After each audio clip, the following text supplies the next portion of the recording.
ይህ መልእክት በኢኩዌብ ሚዲያ እየተዘጋጀ የሚቀርብ የመጽሐፍ ቅዱስ ትምህርት ነው። በኢኩዌብ ሚዲያ እየተዘጋጁ የሚተላለፉ ሌሎች ተጨማሪ መልእክቶችን ለመከታተል www.eqbemedia.com የተሰኘውን ዌብሳይታችንን ይጎብኙ። ከዚህ በተጨማሪ ኢኩዌብ ሚዲያ የተሰኘውን የዩቲዩብ ቻናላችንን ሰብስክራይብ በማድረግ አገልግሎቶቻችንን ማግኘት ይችላሉ። ጥያቄዎችና አስተያየቶች ሲኖረው ደግሞ በፌስቡክ ገጻችንና ስክሪኑ ላይ በተዘረዘሩ ተጨማሪ አድራሻዎች ሊያገኙን ይችላሉ። መልካም ጊዜ።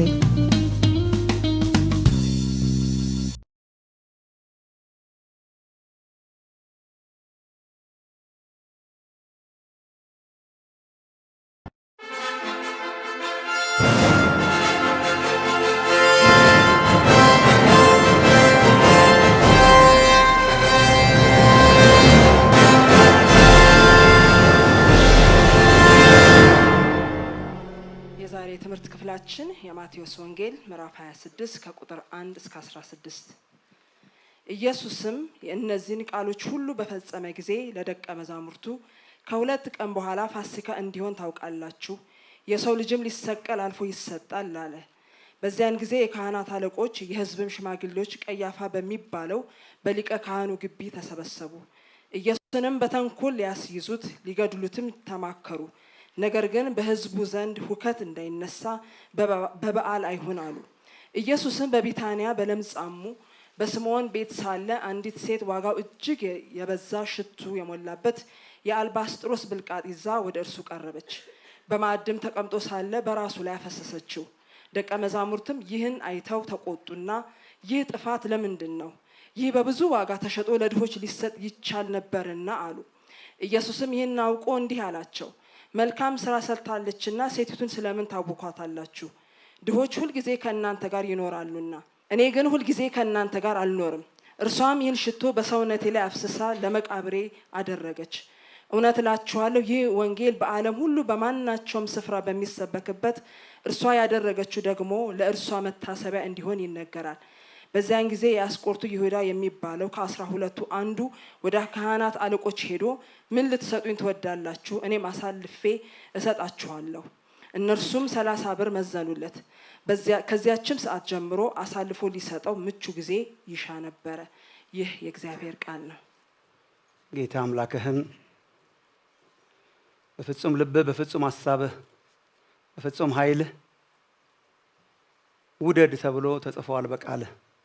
ጌታ ሆይ እኛ በራሳችን አንችልም። በጣም እንድንወድህ የሚያግዝ መንፈስ ይሰጠን እባክህ ጌታ። ሁሉን የሚያስጠላው ያ ፍቅርህ እንዲወርሰን እጸልያለሁ ጌታ። ክብርህን አሳየን። አይኖቻችን ይከፈቱና ክብርህን አሳየን። ክብርህን ያዩ ሁሉ በጣም ወደውሃል ጌታ ኢየሱስ ሆይ። የሆነ ያላየነው ነገር መኖር አለበት። ኦርዲነሪ ሆነን እንድንኖር ያደረገን እነሱ ያዩት እኛ ያላየነው አለ እና እባክህ በጣም ከሙያተኝነት ህይወት እንደ ሙያተኛ ተቆርሶ ከሚሰጥ ህይወት እባክህ ገላግለን ጌታ ሆይ። እነኚህን ቃላትህን በመንፈስ ቅዱስ እንድትናገረን የኢየሱስ መንፈስ የትንቢት መንፈስ የሆነው ያ መንፈስ የውስጥ ጓዳችንን የሚያውቀው ቅዱሱ መንፈስ ወደ እያንዳንዳችን ልብ ውስጥ እንዲያስገባው ጸልያለሁ ጌታ ሆይ። ቃላት ብቻ እንዳይሆኑ፣ ንግግር ብቻ እንዳይሆን፣ ካንተ ዘንድ ድምፅ እንዲሆን እጸልያለሁ ጌታ ሆይ። እኔን ባሪያህን እንድትረዳኝ መናገር የምችልበት ጉልበት እና ኃይል እና ጥበብ እውቀት እንዲሰጠኝ በእኔ ውስጥ አልፈህ ራስህ እንድትናገር ራሴን እንደ ምልክት በሕዝብ ፊት አቆማለሁ፣ በአንተ ፊት አቆማለሁ። የተከፈተ ልብ፣ የሚያስተውል አእምሮ፣ የሚደነግጥ መንፈስ፣ አቅጣጫ ለመቀየር የሚጨክን ጉልበት ከቃልህ ጋር አብሮ ይሰጠን እባክህ ጌታችን። አንተ ወሰን የለህም። ለአንተ ሊኖረን የሚገባ ፍቅርም ሊወሰን አይገባም።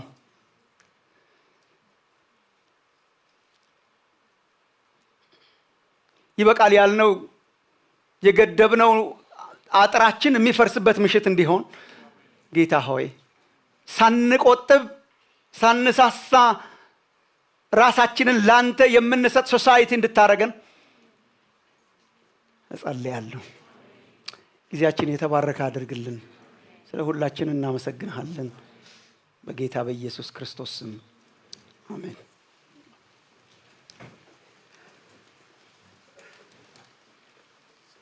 አችላችሁ ስለመጣችሁ ዛሬ በጣም ግሩም ነው። በጣም ዝናብ አለ፣ ግን ያው በእግዚአብሔር ፊት መገኘት በቃሉ ዙሪያ መገኘት እግዚአብሔር ስላደረገልን በጣም እግዚአብሔርን አመሰግናለሁ። ቶሎ ቶሎ ብለን ማየት አለብን። ዛሬ የማቴዎስ ወንጌል ምዕራፍ 26 ነው የምንጀምረው። አዲስ ምዕራፍ ነው።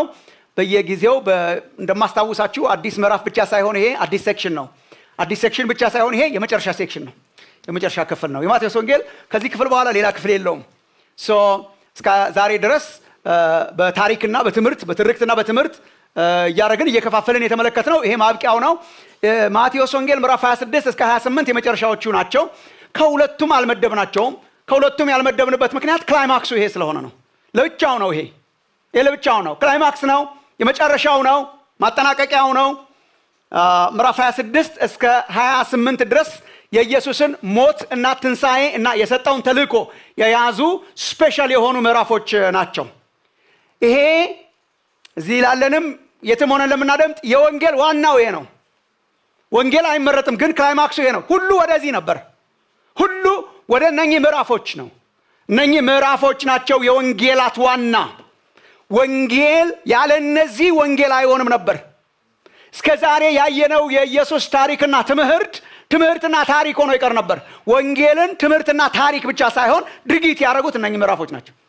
አሜን። ይሄ ዓለም የተቀየረባቸው ምዕራፎች ናቸው። 26፣ 27፣ 28 የኢየሱስ ሞትና ትንሣኤ፣ የመስቀሉ ሥራ የወንጌል ዋና የወንጌል እምብርት ናቸው። ወንጌል ባዶ ታሪክ ስላይደለ ማለት ነው። መስቀሉ ነው ዋናው ነው። መስቀሉ የመስቀሉ ሥራ ነው ዋናው። እስከ ዛሬ የነበሩት ትምህርቶች በጣም አስፈላጊ ናቸው፣ ግን መስቀሉና የመስቀሉ ሥራ ክላይማክስ ናቸው። ለዚህ ነው በአራቱም ወንጌላት ውስጥ አለና ይህ ታሪኮች አራቱም ወንጌላት ያለ መለያየት የጻፉት ነው። እስከ ዛሬ ደስ ይላችሁ እንደሆነ ማቴዎስ፣ ማርቆስ፣ ሉቃስ ሲኖፕቲክ የምንላቸው እነሱ ይስማሙና ዮሐንስ የሚዘለው አለ። ዮሐንስ ይጽፍና እነሱ የሚዘሉት አለ እና ሁሉ በሁሉ ነገር አንድ አይነት አይደለም። በዚህ ግን አንድ አይነት ናቸው። የኢየሱስ ስቅለት፣ የኢየሱስ ሞት፣ የኢየሱስ ትንሣኤ፣ የኢየሱስ መክበር፣ የኢየሱስ የሰጠው ተልእኮ አንድ ናቸው። የወንጌል ዋና ስለሆነ ማለት ነው። ይሄ እነኚህ ታሪኮች ምዕራፍ 26፣ 27፣ 28 አብራችሁን ለከረማችሁ እነኚህ 2 ዓመት ተኩልና ከዛ በላይ ኢየሱስ ሲናገረው የኖረ ፕሪዲክት ያደረገው የኖረ ነው። ሲነገር የነበረው ደረሰ። ሲናገረው ነበር፣ ፕሪዲክት ያደረግ ነበር። ዱብዳ አይደለም። የኢየሱስ መሞት በድንገት የደረሰበት ወረራ አይደለም። ፕላን ነበር። ሲናገረው የነበር ያቀው ነበር። አዎ ስለ ኢየሱስ መሰቀል እናወራለን ትንሽ በሚመጡትን ጊዜያት። ግን ልቤን የሚነካው አንዱ ነገር ኢየሱስ he just offered himself። ተይዞ አይደለም የሞተው፣ አቅዶ ነው የሰጠው ራሱን።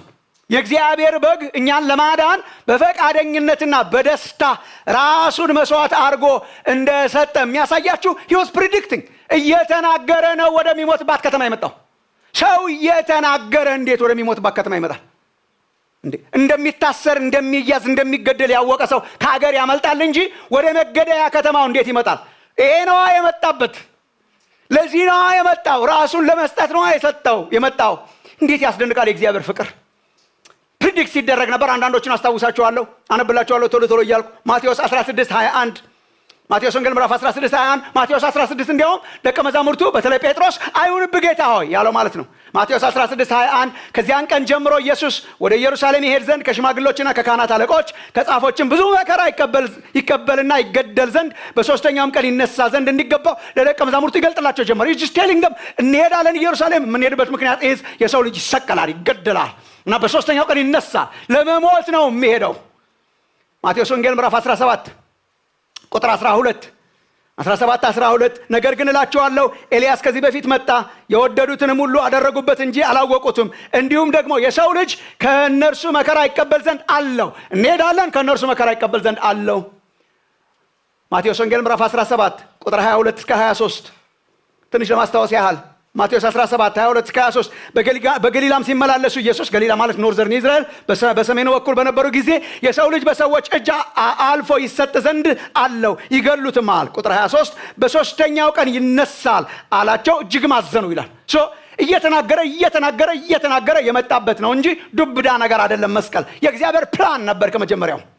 ማቴዎስ ወንጌል ምዕራፍ 20 ቁጥር 17 እስከ 19 ማቴዎስ ወንጌል ምዕራፍ 20 ቁጥር 17 እስከ 19 ኢየሱስም ወደ ኢየሩሳሌም ሊወጣ ሳለ just coming ወደ ከተማይቱ ሲመጣ ማለት ነው ወደሚሰቀልባት ወደሚገደልባት ቶርቸርድ ወደሚሆንባት ከተማ ሲመጣ ኢየሱስም ወደ ኢየሩሳሌም ሊወጣ ሳለ በመንገድ 12ቱን ደቀ መዛሙርት ብቻቸውን ወደ እርሱ አቅርበው እንዲህ አላቸው። ቁጥር 18 እነሆ ወደ ኢየሩሳሌም እንወጣለን፣ የሰው ልጅም ለካህናት አለቆችና ለጻፎች ይሰጣል፣ የሞት ፍርድም ይፈርዱበታል፣ ሊዘባበቱበትም ሊገርፉትም ሊሰቅሉትም ለአሕዛብ አሳልፈው ይሰጡታል፣ በሶስተኛው ቀን ይነሳል። የእግዚአብሔር እቅድ ነው፣ የእግዚአብሔር ፕላን ነው፣ ፕሪዲክትድ ነው። ደረሰ ማለት ነው። ወደሚሞትባት ከተማ ነው የመጣው። ለምን? ራሱን ሰጠ እንጂ በድንገት ተይዞ አልተገደለም። ኢየሱስ ራሱን ሰጠ፣ ያወቀ በፈቃደኝነት ራሱን መስዋዕት አድርጎ ሰጠ። ፕሪዲክትድ ስለነበረ ማለት ነው። ዛሬ ዝም ብለን ስንመለከት የዛሬው ክፍል ምዕራፍ 26 ቁጥር 1 እስከ 5 የመስቀሉ ዝግጅት ነው። አልፎ ለመሰጠት የነበረ ዝግጅት ነው። የመጨረሻዎቹ ቀናት ናቸው። ምናልባት ሳይሆን ጌታችንም ራሱ እንደተናገረው 2 ቀናት ነው የቀሩት ለፋሲካ። ወደ ሮብ አካባቢ ሳይሆን አይቀርም። ባለፈው ጊዜ እንዳየነው እሁድ ሰኞ አካባቢ ኢየሩሳሌም ገባ። ትዝ ይላችሁ እንደሆነ ማቴዎስ 21 ማለት ነው። ማቴዎስ 21 ላይ ገባ። 1-2 ቀናት ናቸው እነኚህ ሁሉ ትምህርቶች ያስተማረው። እስከ ዛሬ ድረስ የነበሩትን ትምህርቶች በጣም ብዙ ይመስላሉ እንጂ ኢየሱስ በ1-2 ቀናት ያስተማራቸው ትምህርቶች ናቸውና ጨረሰ። አሁን ፋሲካ 2 ቀን ቀርቶታል እና የሚሞትበት የሚገደልበት ጊዜ ደረሰ። አንድ ነገር ልብ ብላችሁ እንድትሰሙኝ ነው የምለምናችሁ። የኢየሱስ ሕይወት፣ የኢየሱስ ሞት፣ መስቀሉ፣ የኢየሱስ ሕይወት ሁልጊዜ ሰዎችን ከፋይ ነው። ኢየሱስን ሰምቶ ዓለም አንድ አይሆንም። ሁልጊዜ ይከፍላል። እስከ ዛሬ ድረስ ማቴዎስ እየመጣችሁ የተማራችሁ ይህን ታስታውሳላችሁ። ኢየሱስ እየከፈለ ነው የመጣው። ሁልጊዜ 2 አይነት 3 አይነት ነው ሰው ከተወለደ ጊዜ አንስቶ። ሲወለድም ያው ነበር። 2 አይነት 3 አይነት ሰው ነው የምታዩት እስከ መጨረሻ ድረስ። ሰሞኑንም ስንማራቸው የነበሩ ትምህርቶች 2 አይነት 3 አይነት። ለምን መሰላችሁ ወገኖቼ? የማቴዎስ ወንጌል አንዱ ዓላማ ደቀ መዝሙርነት ነው።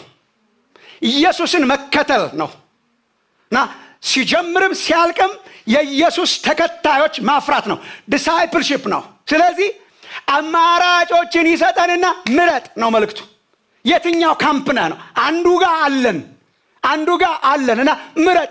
እንደዚህ ነው መስቀሉ የሰዎችን አስተሳሰብ እንደዚህ ይከፍላል፣ በካምፕ ያስቀምጣል። የትኛው ካምፕ ውስጥ ነህ ነው። ውልደቱ የሰዎችን ለያይቷል። እነ ሄሮድስ ነበሩ ፈርቶ የደነገጠው። እነ ሰብአ ሰገል ነበሩ መተው የሰገዱት። የካህናት አለቆች ነበሩ ምንም በፍዘት የነበሩት። አንዱ ጋር መኖራችን አይቀርም። እሱ ነው ህይወቱ። እንደዚያው ነው ትምህርቱ። እንደዚያው ነው። እንደዛ እኮ ነው። 11 አለ፣ ይሁዳ አለ።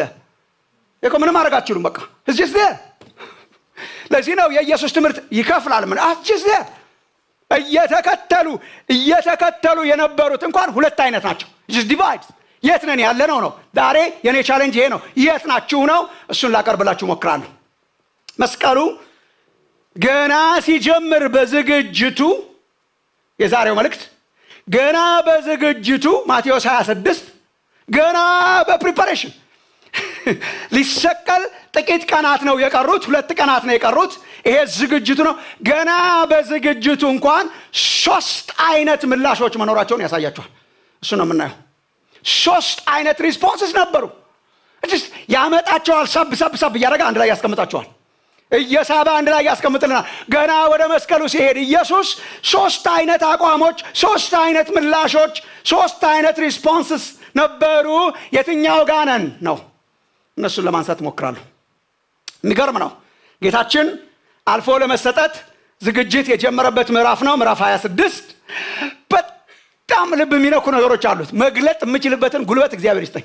እስቲ ገና ከቁጥር 1 ጀምሮ ሳነበው ማት ነገር አለው። በጣም ብዙ ነገር አለው። በጣም ብዙ ነገር አለው። አይ ቲንክ እንደምንዘምረው ነው። እዩት ኢየሱስን መስቀሉ ማማሩ ለተመራመረው ብዙ ነው ሚስጥሩ። በጣም ብዙ ነው ሚስጥሩ። በጣም አንዳንዶቹን አነሳላችኋለሁ። 3 አይነት ነው ያረገው። ገና ዝግጅቱ 3 አይነት ነው ያረገን። 3 አይነት ነው የሰው ልጆችን ያረገው። የመጀመሪያው ቁጥር 1 እስከ 5 ድረስ ያለው ነው። የመጀመሪያው ቁጥር 1 እስከ 5 ድረስ ያለው ነው። ይሄ እየተከተለ እስከ መስቀሉ ድረስ የሚመጣ ስለሆነ አሳያችኋለሁ። ቀስ እያልኩም እንደርስበታለን። መጥገባችን አይቀርም። እነኚህ የታወቁ ናቸው። የለየላቸው ናቸው። የለየለት ጥላቻ ነው ይሄ። ገና በመስቀሉ ዝግጅት ጊዜ በፊታችን ያለው አንዱ የሰዎች ሪስፖንስ የለየላቸው ተቃዋሚዎች ናቸው። አሳልፈው የሰጡት እነኚህ ናቸው። ተቃዋሚዎቹ ናቸው። በጥላቻ የተሞሉ ናቸው። በተንኮል የተሞሉ ናቸው። ምዕራፍ 26 ማቴዎስ ወንጌል ምዕራፍ 26 ቁጥር 4ን ስታዩ ኢየሱስንም አንድ ቃል አለች። ኢየሱስንም በተንኮል በቃ ምንም አግኝተውበት እኮ አይደለም። ምንም የሚያረጋቸው ነገር እኮ የለም። ግን በትምህርቱ እውነትን ሲገልጥ በተለይ ምዕራፍ 23 እዚህ ላችሁ እንደሆነ ምዕራፍ 23 የግብዝነት ህይወታቸውን ሲገልጥ በእግዚአብሔር ፊት ቢቀበሉት ህይወት የሚሆንላቸው እግዚአብሔር ቃል ማለት ነው ሲገልጥ ምዕራፍ 24 ላይ የመጨረሻው ዘመን የቤተ መቅደሱ መፍረስ ሲያስተምር በተንኮል ጥላቻ፣ ተንኮል፣ የለየለት ተቃውሞ ትንሽ አነሳላችኋለሁ ስለነሱ። የካህናት አለቆች እና የህዝብ ሽማግሌዎች ናቸው። ፈሪሳውያን የህዝብ ሽማግሌዎች ናቸው እነኚህ።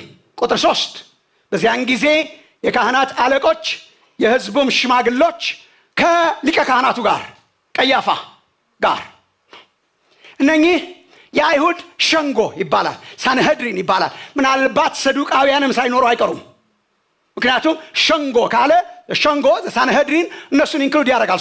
ፈሪሳውያን አሉ፣ ሰዱቃውያን አሉ። ከሊቀ ካህናቱ ጋር ሸንጎ ተቀምጠው ነው አሰምብሊ ተሰባስበው መዝሙር 2 ላይ ጥንት እግዚአብሔር እንደተናገረው ተሰባስበው ለመምከር በአንድ ንጹህ ሰው ላይ የተሰባሰበ ሸንጎ ነው። የካህናት አለቆችና ሽማግሌዎች ናቸው። ከቀያፋ ጋር ነው። ቀያፋ የዚያን ጊዜ የነበረ ሊቀ ካህናት ነው። ሊቀ ክህነቱ ተበላሽቶ ነበር። ቀስ እያለን ለማየት እንሞክራለን። ምናልባት ሐና የሚባል ሌላ ሊቀ ካህንም ነበረ። የሱን ቦታ ነው ይሄ የወረሰው። ያኛው በህይወት እያለ አንደኛው ሊቀ ካህን እያለ በህይወት ሌላው የወረሰበት ጊዜ ነው። የሮማን ጊዜ ስለነበረ ሊቀ ክህነቱ ራሱ በሮማውያን ቁጥጥር ስር ነበረ። እነሱ የፈለጉትን ነበር የሚያስቀምጡት የነበረው። ያን ጊዜ የነበረው ክህነት እኛ እንደምናውቀው ክህነት ከሌዋውያን በአሮን እያደረገ የሚመጣ ሳይሆን ሮማውያን አይሁድን ለማስተዳደር ሲሉ የሚያስቀምጧቸው ለእነርሱ የተመቹ ሊቀ ካህናት ነበሩ። አንዱ በጣም ጨካኙ የታወቀው እንደ አረመኔ ጨካኝ የሚቆጠረው ቀያፋ ነበር። ከሊቀ ክህነት ይልቅ የፖለቲካ ሰው ነበረ። በሃይማኖት እና በዘር ሐረጉ እና በዘር ግንዱ ሳይሆን ያገኘው ያን ጊዜ የነበረው ሐና ሊቀ ካህናቱ የእርሱን ልጅ አግብቶ ነው። በማግባት ነው የመጣው። ራሱ በጣም ዊርድ ነው። ዮሐንስ ወንጌል ምዕራፍ 18 ይነግራችኋል። ያነብላችኋለሁ። ዮሐንስ ወንጌል ምዕራፍ 18 ቁጥር 13 እስከ 14 ድረስ አስቀድመውም ወደ ሐና ወሰዱት ይላል። ሐና ስቲል በህይወት አለ። ምናልባት አርጅቶ ይሆናል። በህይወት አለ። ሊቀ ካህናት ነበር። ወደ ሐና ወሰዱት። በዚያች ዓመት ሊቀ ካህናት ለነበረው ለቀያፋ አማቱ ነበርና ይላል። በማግባት በጋብቻ ነው ክህነቱን የተቀበለው። በጣም ብዙ የታሪክ ጸሐፊዎች እንደሚናገሩት ለረጅም ጊዜ የሰራበት ፖዚሽን ነው። ስለሚፈልጋት ጋብቻዋንም ለረጅም ጊዜ የሰራባት ሳይሆን አይቀርም ተብሎ ይጠረጠራል። ይህ ሰውዬ ማለት ትዝ ይላችሁ እንደሆነ ዮሐንስ ወንጌል ምዕራፍ 11 ቁጥር 49 ላይ ያለላችሁ በጣም ጨካኝ ነው። ጌታ ኢየሱስ እያስተማረ ህዝቡ ሲያጉረመርሙ ለምንድን ነው የማንገለው ይለው የነበረው ሰውዬ ነው። ለምን አንገላገልም? ህዝብ ከሚጠፋ አንድ ሰው ይጥፋ። ትዝ ይላችሁ እንደሆነ እዚህም ላይ ዮሐንስ 18 13 እስከ 14 አለ። ቀያፋም አንድ ሰው ስለ ህዝብ ይሞት ዘንድ ይሻላል ብሎ የተናገረው ነው ለአይሁድ ይላል። እና ለምን አንገለውም? ገና በጥንት ጊዜ ማለት ነው እያስተማረ ያለ ህዝብ ከሚጠፋ አንድ ሰው ይጥፋ። በነገራችን ላይ ይሄ በእንግሊዝኛ አንዳንድ ጊዜ ስናስተምር he was speaking better than he knew ይባላል። ከሚያውቀው የተሻለ ነው የሚያወራው። ከእውቀቱ ውጭ ነው ማለት እሱ እንግደለው ነው ህዝብ ከሚመርዝ። ግን ልክ ነው፣ ቴዎሎጂካሊ ልክ ነው። ዓለም ከሚጠፋ አንድ ሰው ይጥፋ ለዛሬ እንደ እግዚአብሔር ይላከው። ዓለም ከሚሞት ጠቅላላ ዓለም ከሚበላሽ የሚናገረው እውነት ነው። he didn't know it ሳያውቀው የሚለው ሳያውቀው ነው ነብይ ነገር የሆነው። አንዱ ይጥፋ ዓለም ከሚጠፋ እግዚአብሔር የላከው ለሱ ነው። እና ጨካኝ ሰው ነበር። በሱ ግቢ ውስጥ ነው። ባለጠጋ ሰው ሳይሆን አይቀርም መሆን አለበት። ሸንጎ ቢያንስ 70 ሰዎች አሉት። የ70 ሰዎች ሸንጎ ነው። እሱ የተሰባሰበበት ቤት፣ እሱ የተሰባሰበበት ግቢ አስደናቂ መሆን አለበት። በዚያ ተሰብስበው ነበረ። አንድ ነገር ወገኖቼ፣ አንድ ነገር ቁጥር 3 ተመልከቱ። ቁጥር 3 በዚያን ጊዜ ይላል ሰርክል። በዚያን ጊዜ አሳልፈው ሊሰጡት ሸንጎ ተሰበሰቡ። በዚያን ጊዜ በምን ጊዜ? በምን ጊዜ? ዝም ብሎ አይደለም። በዚያን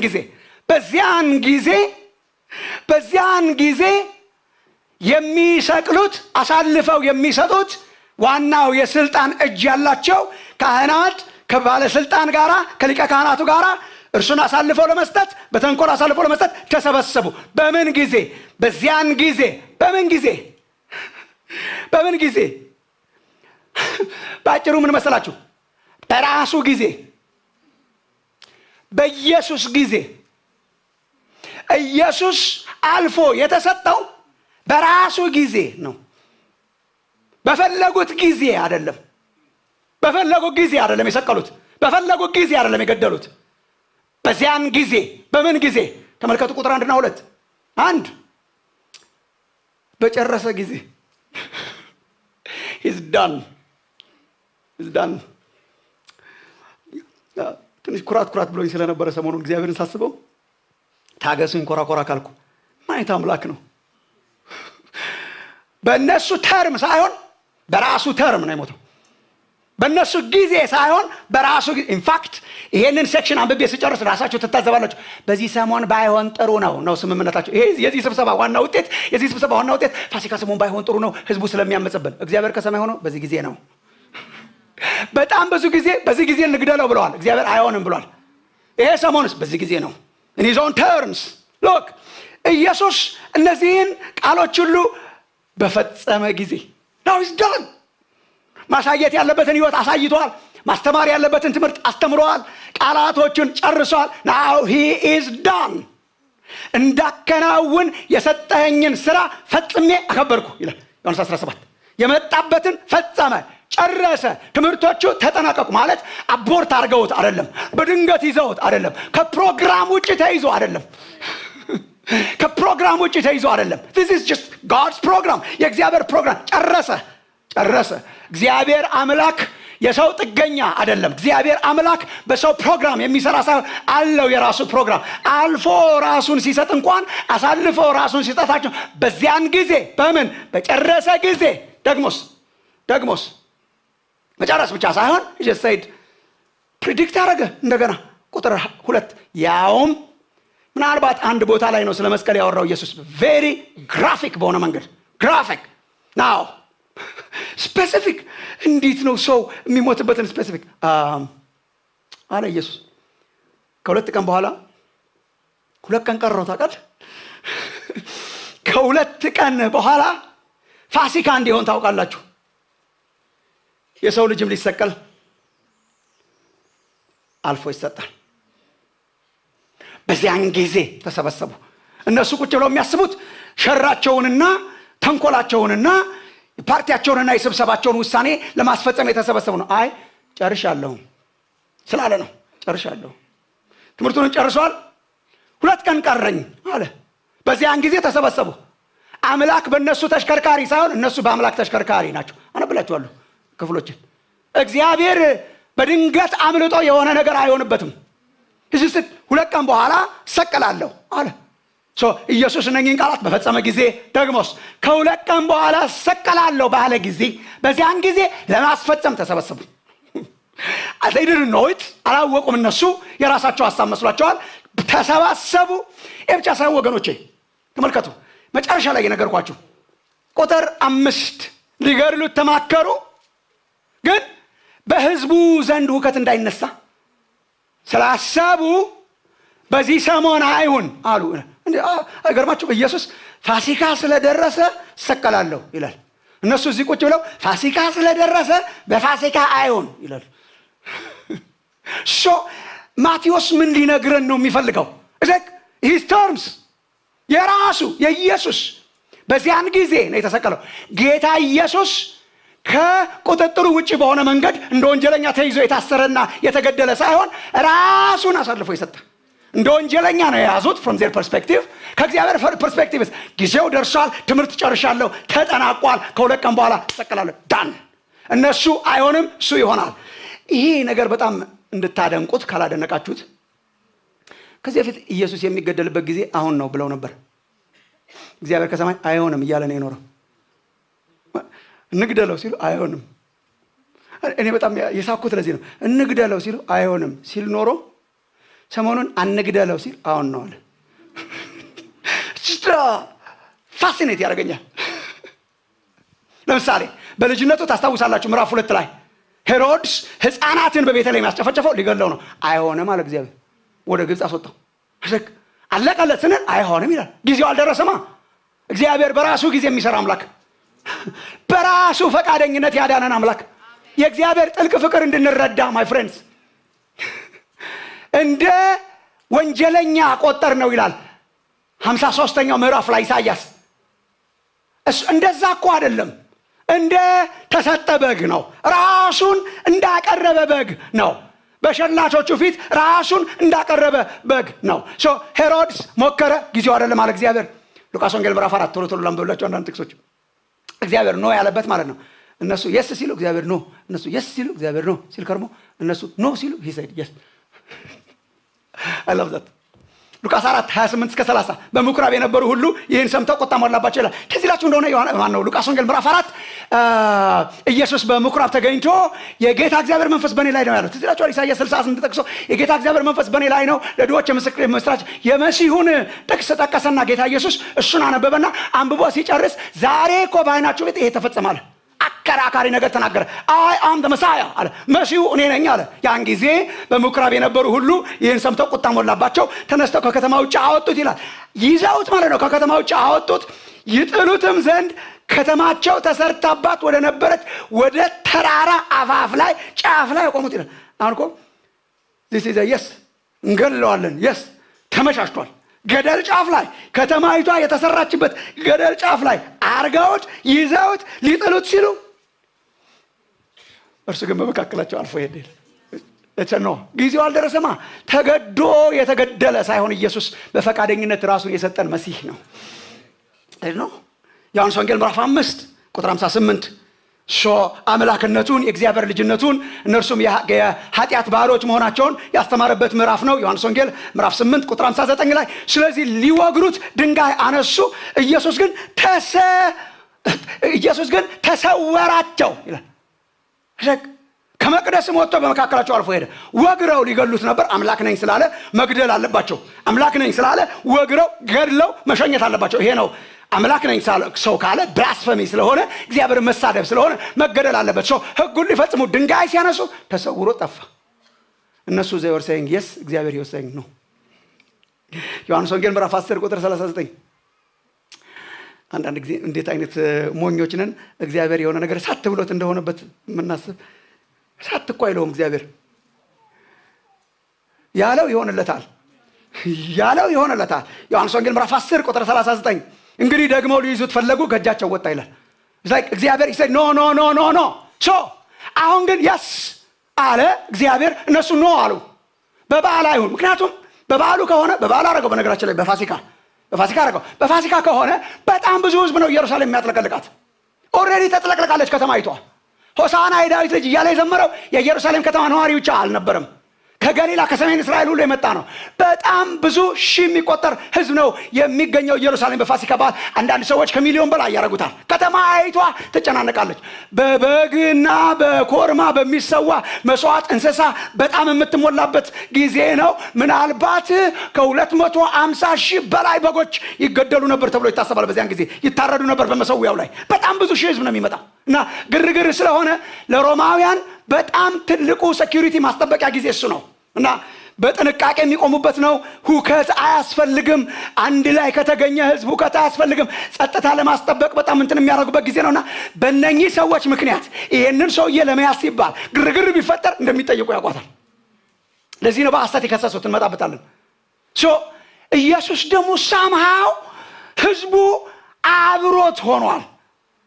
ከላይ ከገሊላ ጀምሮ ሲከተለው መጥቷል። ትምህርቱን ተሰብስቦ ይሰማል።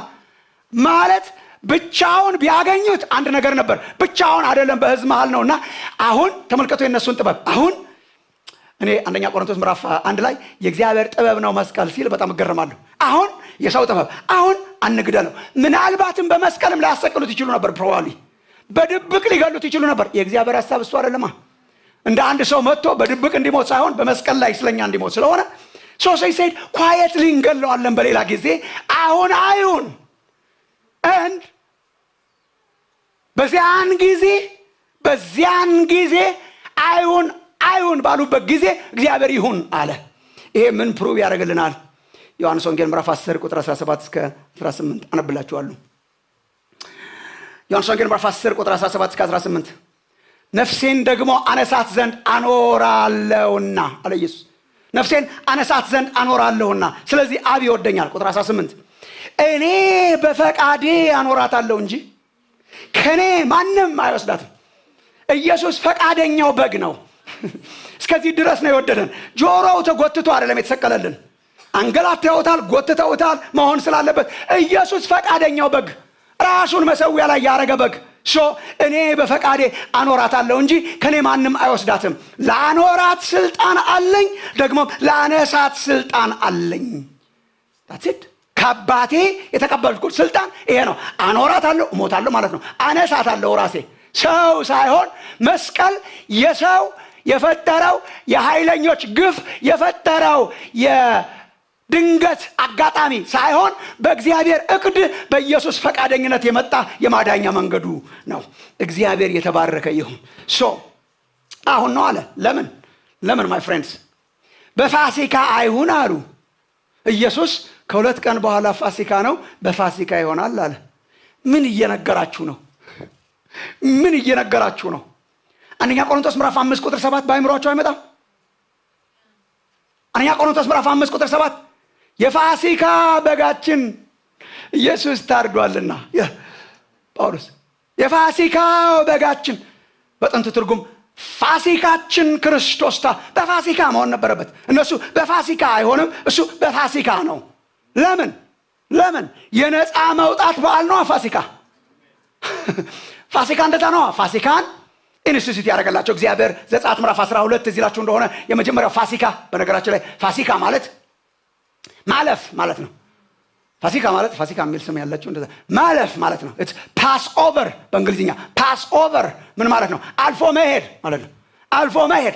እንዴት ነው እግዚአብሔር ፋሲካን የሰጣቸው? ሪሜምበር የመጀመሪያው ፋሲካ ህዝበ እስራኤልን አለቅም ብሎ ፈርዖን ትለቃለህ አለቅም በመቅሰፍት ብሎት ያስለቀቃቸው መቅሰፍት ያስለቀቃቸው የመጨረሻው ቅጣት እግዚአብሔር መጣና እስራኤል ለኔ የበኩር ልጅ ነው አለ። ታዲያስ የበኩር ልጅ ማጣት ምን እንደሆነ አሳየና ትለቃለህ አለ እግዚአብሔር። the next morning የግብፅን በኩር እመታለሁ አለ በሞት እግዚአብሔር። በኩር ልጆችን በሙሉ እመታለሁ አለ። he feels በቃ የልጄ ነው እስራኤል መልቀቅ አለበት። አለቅም በኩሩን ሊመታ ሲል እግዚአብሔር መጣና የእስራኤል ካምፕ ላይ ሞት ሲመጣ ጠርጎ እንዳይሄድ፣ ሞት ሲመጣ እንዳይጨርስ፣ የሚተርፉ እንዲኖሩ ከሞት እንዲተርፉ እግዚአብሔር መጣና ፋሲካን ኢንስቲትዩት ያደረገላቸው። የመጀመሪያው የፋሲካ በዓል ኢንስቲትዩት ያደረገው እግዚአብሔር ነው። የመሰረተው እግዚአብሔር ነው። ወደፊት ስርዓት ይሁንላችሁ ብሎ የሰጠው እግዚአብሔር ነው። ወደፊት ስርዓት ይሁንላችሁ። ለምን? የወጡበት ነዋ። በደም ነው ያወጣው እግዚአብሔር እስራኤልን በደም። እግዚአብሔር ምን አለ? ጠቦት ረዱ፣ ደግሞስ ቂጣ ጋግሩ። ቂጣው በእርሾ በሌለው ይሁን፣ በድንገት ያለ እርሾ ይሁን። በመራራ ቅጠል አድርጋችሁ እያንዳንዱ ቤተሰብ ስጋውን ይብላ። ደግሞስ የበጉን ደም ግን በበሮቻችሁ መቃኖች ላይ ቀቡት አለ። በበር መቃን ላይ ቀቡት አለ። ናው እያንዳንዱ ነገር በጣም ሚኒንግፉል ነው። ቤተሰብ የሚበላው ስጋ በመራራ ቅጠል ነው የሚሰራው። በግብፅ የነበራቸው መራራ ህይወት እንዲያስታውሱ እስራኤል ብዙ ጊዜ ይረሳል። ድሮም ደህና ነበርን ምናምን፣ እኛም እንደዛ እኮ ነን። አሁን ጌታ ነፃ ካወጣን በኋላ ድሮም እኮ ደህና ነበርኩ፣ ጫት አልቃምኩ ምናምን ማጽ እኮ አለ። ድሮም ደህና ነበርኩ እንዳይሉ ኤቭሪ ታይም ፋሲካን በጉን በመራራ ቅጠል በበሉ ቁጥር ያችን መራራ ህይወት እንዲያስታውሱ ደግሞስ ፕላን ተደርጎ ሰው የሆነ ነገር አድርጎ በስነ ስርዓት እንደ ፍሪደም ፋይተር እግዚአብሔር እንትን አድርጎ የፖለቲካ ፕሮግራም አድርጎ ተረጋግቶ በኔጎሽዬሽን በድርድር የወጡ ሰው በድንገት መውጣታቸውን ለማስታወስ ደግሞ ያልቦካ ቂጣ አሁኑኑ የተጋገረውን ሲበሉ በቶሎ እኮ ነው በጥድፊያ ያስወጣን። መራራዋን ቅጠል ሲበሉ ህይወታችን በጣም መራራ ነበር። ከሁሉ በላይ ግን ደሙን ቀቧል እግዚአብሔር። ምን ታረጋለህ? በነጋው ዕለት ሲመጣ ሞት ጨራሹ ደሙን ባየው ጊዜ አለ እግዚአብሔር፣ ደሙን ባየው ጊዜ አልፋለሁ አለ። ደሙን ሲያይ ሞት ያልፋል። በመቃኑ ላይ ካለ ደሙ በቃ እስራኤል እንዴት ተረፈ? ግብጽ ሲያልቅ እስራኤል እንዴት ተረፈ? ሞት አለፈው። በምን አለፈው? በደም አለፈው። this is a perfect picture። ጌታ ኢየሱስ መጣና አሁን ነፃ ማውጣው ህዝብ አለ። ከግብጽ ሳይሆን ከኃጢአት ባርነት፣ ከግብጽ ሳይሆን ከሞት ባርነት ነፃ ማውጣው ህዝብ አለ። ፋሲካን የሚያከብር ህዝብ አለ። ፋሲካ ይቀየራል። አሁን እንዴት ሆኖ ይቀየራል? የታረደው በግ ኢየሱስ ክርስቶስ ሲሞት ደሙ በመቃናችን ላይ ሲሆን የዘላለም ሞት፣ የአሁን ሞት ሳይሆን የዘላለም ሞት ያልፍ ዘንድ በፋሲካ መሆን አለበት። ፋሲካችን ክርስቶስ፣ የፋሲካችን በግ ኢየሱስ ክርስቶስ ሲሰዋና ሲሰቀል ምን እያለ ነው? አሁን ነፃ መውጣት ሆኗል። አሁን ሞት አልፎናል። ለምን? ፋሲካችን ክርስቶስ ታርዷልና። ፐርፌክት ፋሲካ አይሆንም፣ እግዚአብሔር ፋሲካ ይሆናል። ለምን? ኢየሱስ የነፃ መውጣታችን ምልክት የሆነ የነፃ መውጣታችን ምክንያት የሆነ የታረደው የእግዚአብሔር በግ ነው።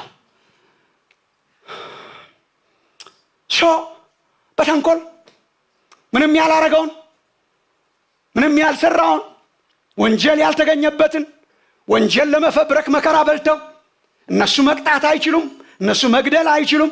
በሮማውያን ዘንድ በጣም የተከለከለ ስለሆነ ሮማውያን ጋር በሐሰት ከሰው እንመጣበታለን። በእንጨት ላይ አንጠልጥለው የእግዚአብሔርን በግ ገደሉ። እነኚህ የምን ምልክት ናቸው? የጥላቻ ምልክት፣ የሪጀክሽን ምልክት፣ የተንኮል ምልክት። እውነትን በተንኮል የጣሉ በጥላቻ ትጅስ የለየላቸው ተቃዋሚዎች ናቸው። አይቀበሉም። ኢየሱስንም መስቀሉንም የማይቀበሉ የለየላቸው ተቃዋሚ ሄተርስ ናቸው። they just hate ኢየሱስን በቃ ሄት ምን ስላደረገ? ሚሊተሪ አላስነሳ፣ አልበጠበጠ ሀገር የእግዚአብሔር በግ ሆኖ ነው የመጣው። የሰላም አለቃ ነው። የእግዚአብሔርን ቃል ነው የገለጠው። ሰላምን ነው የሰበከው። ምን አረጋቸው? ምንም በጥላቻ ክብራቸው የሚወሰድባቸው ስለመሰላቸው፣ ክብራቸውን ወሳጅ ስለመሰላቸው ዝም ብለው እውነትን በባዶ ጥላቻ ሪጀክት ያደረጉ። መስቀል ከፋይ ነው። ገና በዝግጅቱ ሰው ከፍሏል። ምን አይነት ህዝብ ታይቷል? ዝም ብለው ጥላቻ፣ ዝም ብሎ ሪጀክሽን፣ ዝም ብሎ አሳልፎ መስጠት፣ ዝም ብሎ መጥላት፣ ዝም ብሎ መግፋት፣ ዝም ብሎ መቃወም የለየላቸው የመስቀል ተቃዋሚዎች ናቸው እነዚህ። ይሄ ነው መያዝ ያለባቸው። የለየላቸው በጥላቻ የተሞሉ የክርስቶስ ተቃዋሚዎች ናቸው። በዚህ ዘመን አሉ እንደዚህ አይነት ሰዎች ማን ካላችሁ መመራመር ነው። ዝም ብሎ የሚቀፋቸው ሰዎች አሉ። ይሄን ብዙ ጊዜ ነገራችሁ። ዝም ብሎ ስለምንም ነገር ስታወሩ ምንም የማይመስላቸው ኢየሱስ ስትል ቀድመ አያቶቻችሁ እተሰም ምን አርጓችሁ ነው? ምንም ኢየሱስ ያለው ሰው ያፈንጫን ብለው ነው። ምንም አፈንጫን ቢለኝ ይሻለኝ ነበር፣ ሌላ ነገር ቢሆን ይሻለኝ ነበር ምናምን የሚሉ ሰዎች አሉ። ምን አረገ ኢየሱስ? ምንም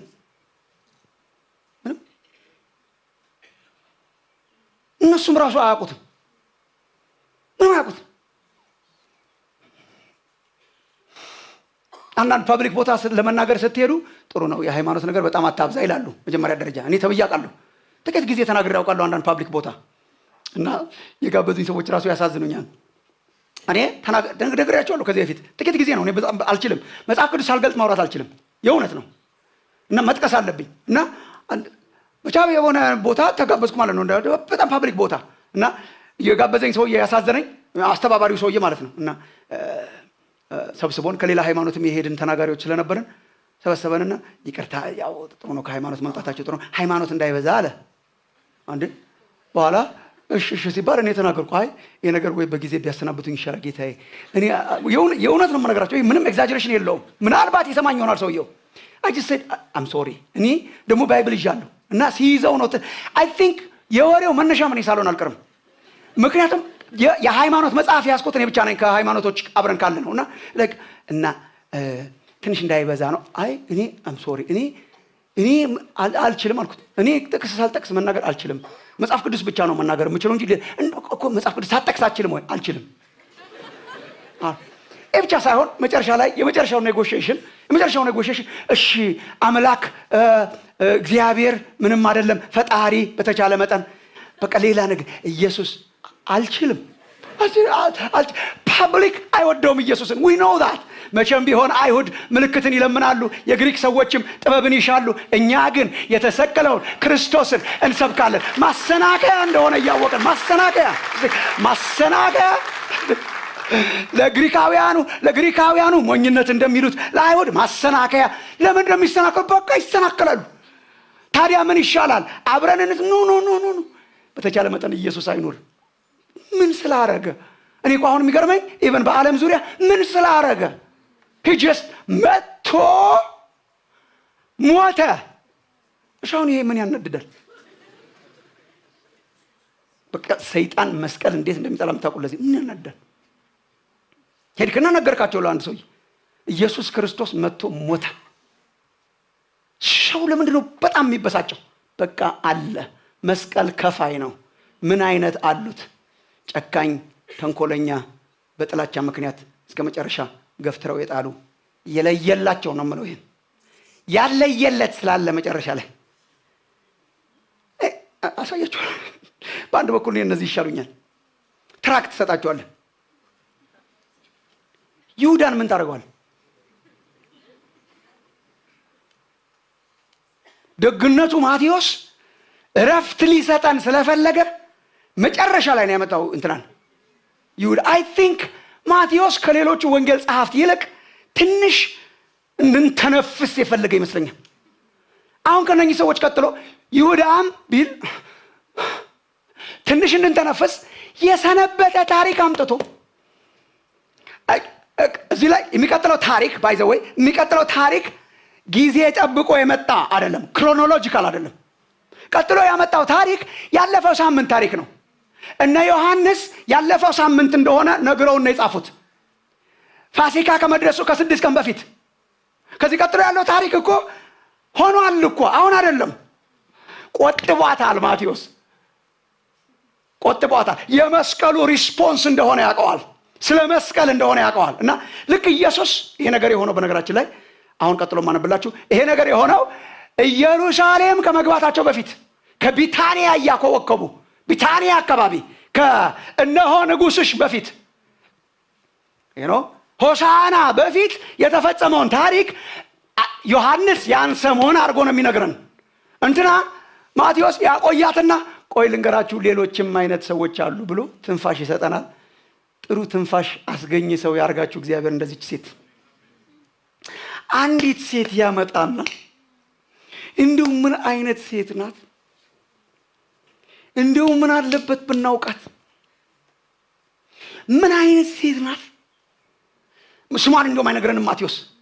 ለአይዴንቲቲዋ የተጠነቀቀ ይመስላል። ዮሐንስ ይነግረናል ማርያም መሆኗን። አነብላችኋለሁ።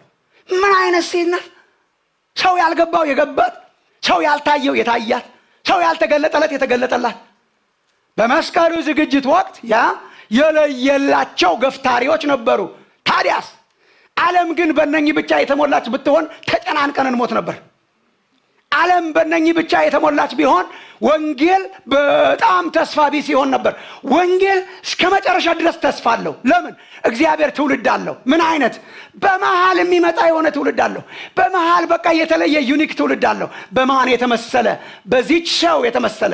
ቁጥር 6 እስከ 13 ሁለተኛውን ይነግራቸዋል።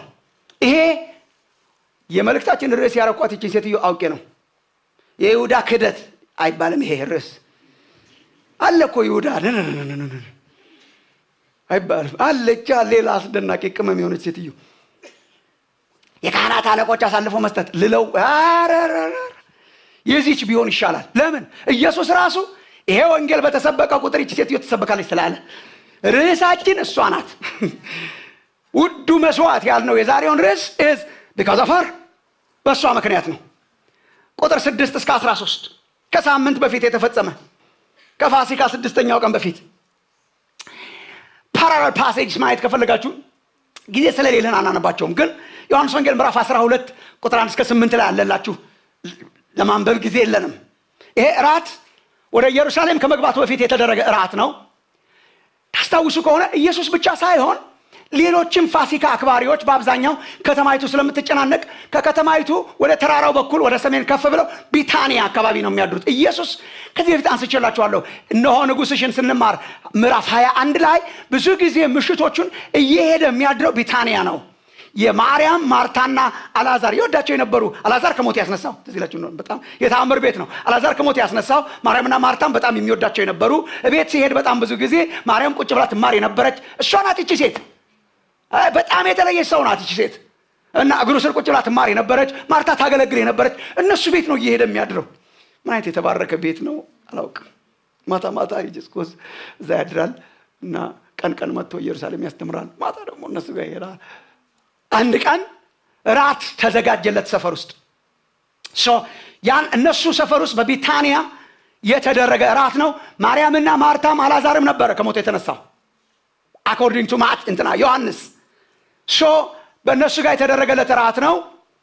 ማቴዎስ ወንጌል ምዕራፍ 26 ቁጥር 6 ስታዩ ኢየሱስም በቢታንያ በለምጻሙ በስምዖን ቤት ነው የተዘጋጀለት። ለምጻሙ ስምዖን I don't think አሁን ለምጽ ያለው እንደዛ አይደረግማ። ለምጽ ያለው ሰውዬ ሰፈር ውስጥ ተቀላቅሎ ቤት ይዞ ሰው እየጠራ ህብረተሰብ ሄዶ ኢየሱስ ሊሄድ ይችላል። ኢየሱስ ምን ግድ የለበትም። ግን እነ ማርያም እነ ማርታ ህዝብ ተሰብስቦ ራት ለምጻም ቤት እዛ ሰፈር መኖር አይቻልም። ለምጻሙ ተብሎ የቀረው I think ኒክኔም ነው። ዝም ብሎ የተሰጠው ስም ነው። ለምጻም ነበር አንዴ ፕሮባብሊ ኢየሱስ ሳያነጻው አይቀርም። ውለታ ያለበት ሰው ሳይሆን አይቀርም። የነጻ ሰው ነው። በዚህም በዚያም ከለምጹ የነጻ ሰው ነው። ራት ጋብዞ ሰው ጋራ በማዕረግ የሚኖረው ይሄ እኮ አይተነዋል ከዚህ በፊት። ለምጻም እኮ እንደዚህ አይከላከልምና በማዕረግ የሚኖረው ከለምጹ የነጻ ሰው ነው። ሞስት ፕሮባብሊ ኢየሱስ አድርጎታል። ለዚያ ነው ምናልባት የጋበዘው ዘ ሪስፖንስ። ከሞት የተነሳ ሰው እያለ ከለምጹ የነጻ ሰው እያለ ኢየሱስ በመካከላቸው አለ። ኢትስ አ ቢዩቲፉል ናይት ነው። በቃ አስገራሚ ምሽት ነው። የፍቅር ምሽት ነው። የራት ምሽት ነው። ለምጻሙ ያዘጋጀው ነው። ለምጻሙ ስምዖን በጣም ኮመን ነበር በነገራችን ላይ። ጎልያዱ እንትና ምናምን ተብሎ የሚጠሩ አሉ ረጅም ሲሆኑ። ያን ጊዜ አሁን ሳይሆን ያን ጊዜ ስምዖን ታዋቂ ስም ነው። ስምዖን ቢባል 50 ሰው አቤት ሊል ይችላል በእስራኤል። ግን ስምዖን ስሙ ነው። ግን የሚለይበት ለምጻሙ ስምዖን ነው። አንዳንድ ጊዜ ረጅሙን ሰው ጎልያዱ እንትና ተብሎ እንደሚጠራው እንደዛ አይነት ኒክኔም ነው። እሱ ቤት ራት ተጋብዞ ምን የመሰለ ራት እየተካሄደ ያን ጊዜ በስምዖን ቤት ለራት ገብቶ ሳለ ማቴዎስ አንዲት ሴት ይላታል። አንዲት ሴት ኢንሲግኒፊካንት እዚህ ግቢ የማትባል ሴት የዚያን ጊዜ ታውቃላችሁ እናንተ የዚያን ጊዜ እኔ ማቴዎስ በጣም የሚያስገርመኝ አልገባው ያለው ባንች ኦፍ ወንዶች ይሰበስብና የገባት አንዲት ሴት ያመጣል። ከየት አገኛቸው? ባንች ኦፍ ወንዶች 12 ጠቅላላ አንዲት ማት ጊዜ እኮ ነው የሚነግራቸው። እንዴ እሞታለሁ እያላቸው አይሆንብህ ነው። እሞታለሁ ሲል ጸጥ ነው። አይ ዶንት ቲንክ ውስጣቸው ሲንክ ያደረገ እሞታለሁ እነሳለሁ ሲል አሟሟቱ ይሄ ሰውዬ ሲናገር እሰቀላለሁ ስለሆነ ሰሞኑን ይሞታል። አስከሬኑን በስነ ስርዓት ማዘጋጀት አይቻልም። ስለዚህ ከመሞቱ በፊት ቀደም ብዬ ምን አይነት የእምነት ሴት ናት! አገር ያልገባው የገባት ለመቃብሬ ለሞቴ ነው ያደረገችው አለ ኢየሱስ። she's just preparing. ነገስታት ሲሞቱ ከፍ ያሉ ሰዎች ሲሞቱ በተለይ ከፍ ባለ ነገር ተቀብተው ነው የሚሞቱት። ይሄ የሚቀባው ሰው የለም። አሟሟቱም የግርግር ነው። ሽኒው እኔው ሰቀላለሁ ስለሆነ የመሰቀል ሞት የክብር ሞት አይደለም፣ የወንጀለኛ ሞት ነው፣ የግርግር ሞት ነው። አስከሬኑን መልሳ ታገኘው እንደሆነ she's not sure እቀባለሁ አለች። እቀባለሁ ማለቷ ብቻ አይደለም። listen my friends፣ እግዚአብሔር አምላክ ይህንን እንድናይ አይናችንን ይክፈተው። ናው ምንድነው ያደረገችው? ማቴዎስ በጥቅሉ አንዲት ሴት ዋጋው እጅግ የበዛ ሽቱ የሞላው የአልባስጥሮስ ብልቃጥ ይዛ ወደ እርሱ ቀረበች። unbelievable! የአልባስጥሮስ ብልቃጥ የጠርሙሱ አይነት ነው። it's a big volume። ማቴዎስ በደፈናው ዋጋው አይቀመስም ነው። ዋጋው እጅግ የበዛ ነው።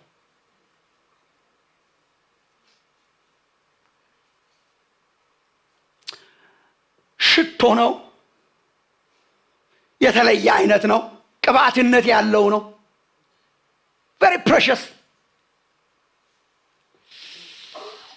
ማርቆስ ዋጋውን ይነግረናል። ተመስገን። ማቴዎስ ኧረ አይቀመስም ነው። ማርቆስ ምዕራፍ 14 ቁጥር 3-9 እናንተ ልታነቡ ትችላላችሁ፣ ለማንበብ ጊዜ የለን። ማርቆስ 14:3-9 ላይ ማርቆስም ዮሐንስም ዋጋውን ይነግሩናል። ማርቆስ ራሱ 300 ዲናር ነው ዋጋው ይላል። ዮሐንስ ላይ አጅሬ ይሁዳ ነው ሂሳቡን ያገኘት። 300 ዲናር የ300 ዲናር ቅባት የ300 ዲናር ሽቱ 300 ዲናር ምን ነው 300 ዲናር? እናንተ እኮ ማወቅ ነበረባችሁ፣ እጆቻችሁን ማንሳት ነበረባችሁ በዚህ ጊዜ። አንድ ዲናር እኮ 300 ዲናር እኮ የአንድ ዓመት የሰው ደሞዝ ነው። 300 ዲናር እኮ እንደዛ ነው። 365 በየቀኑ ብትወስዱት በቀን 1 ዲናር የሚያገኝ በቀን 1 ዲናር እኮ is just an average salary።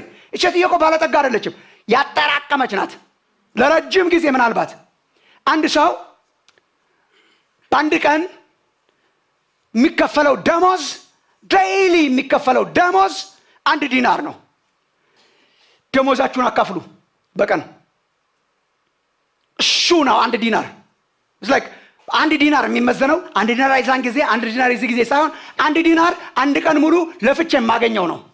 300 ዲናር ማለት የ300 ቀን ስራ ነው። ትንሽ ዊኬንድ ምናምን ካረፈ 1 ዓመት ደሞዛችሁን አስሉ።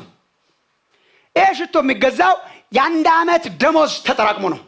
very special ረጅም ዘመን የተጠራቀመ ረጅም ጊዜ ሴቭ የተደረገ ገንዘብ ወጥቶበት ምናልባት ከምስራቅ ተገዝቶ የገባ ኢምፖርትድ የሆነ ስታፍ ነው።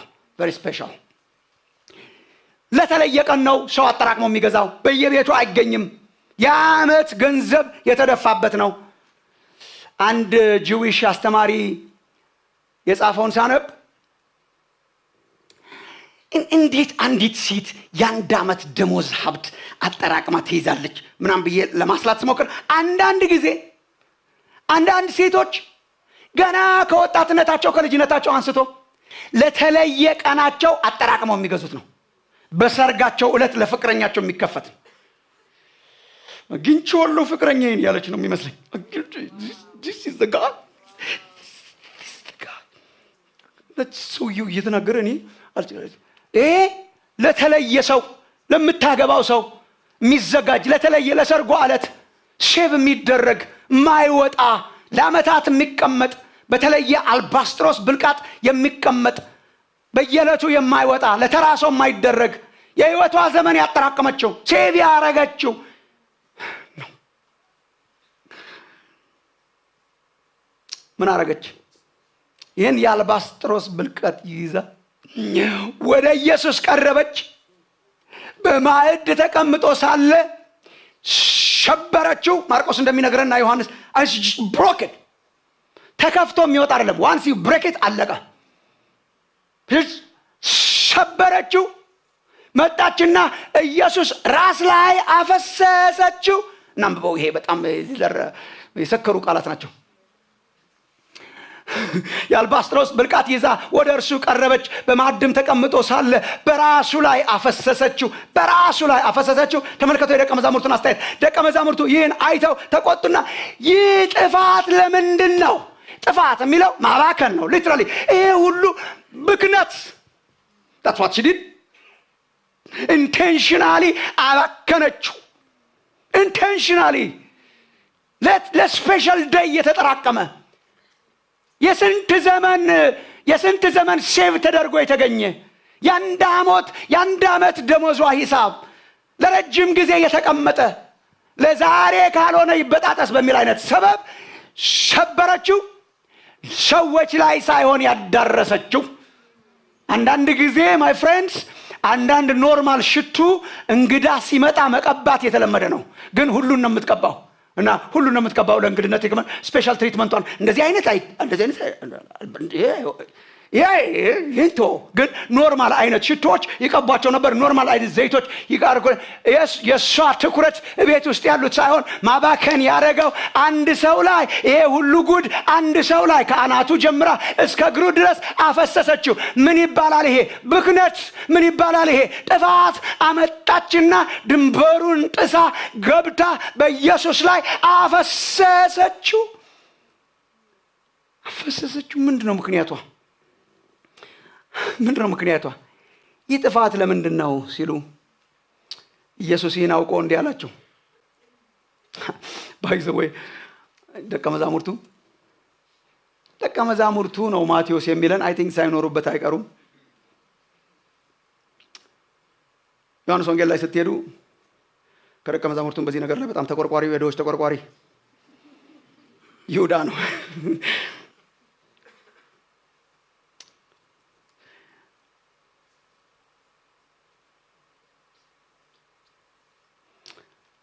ይሄ ነገር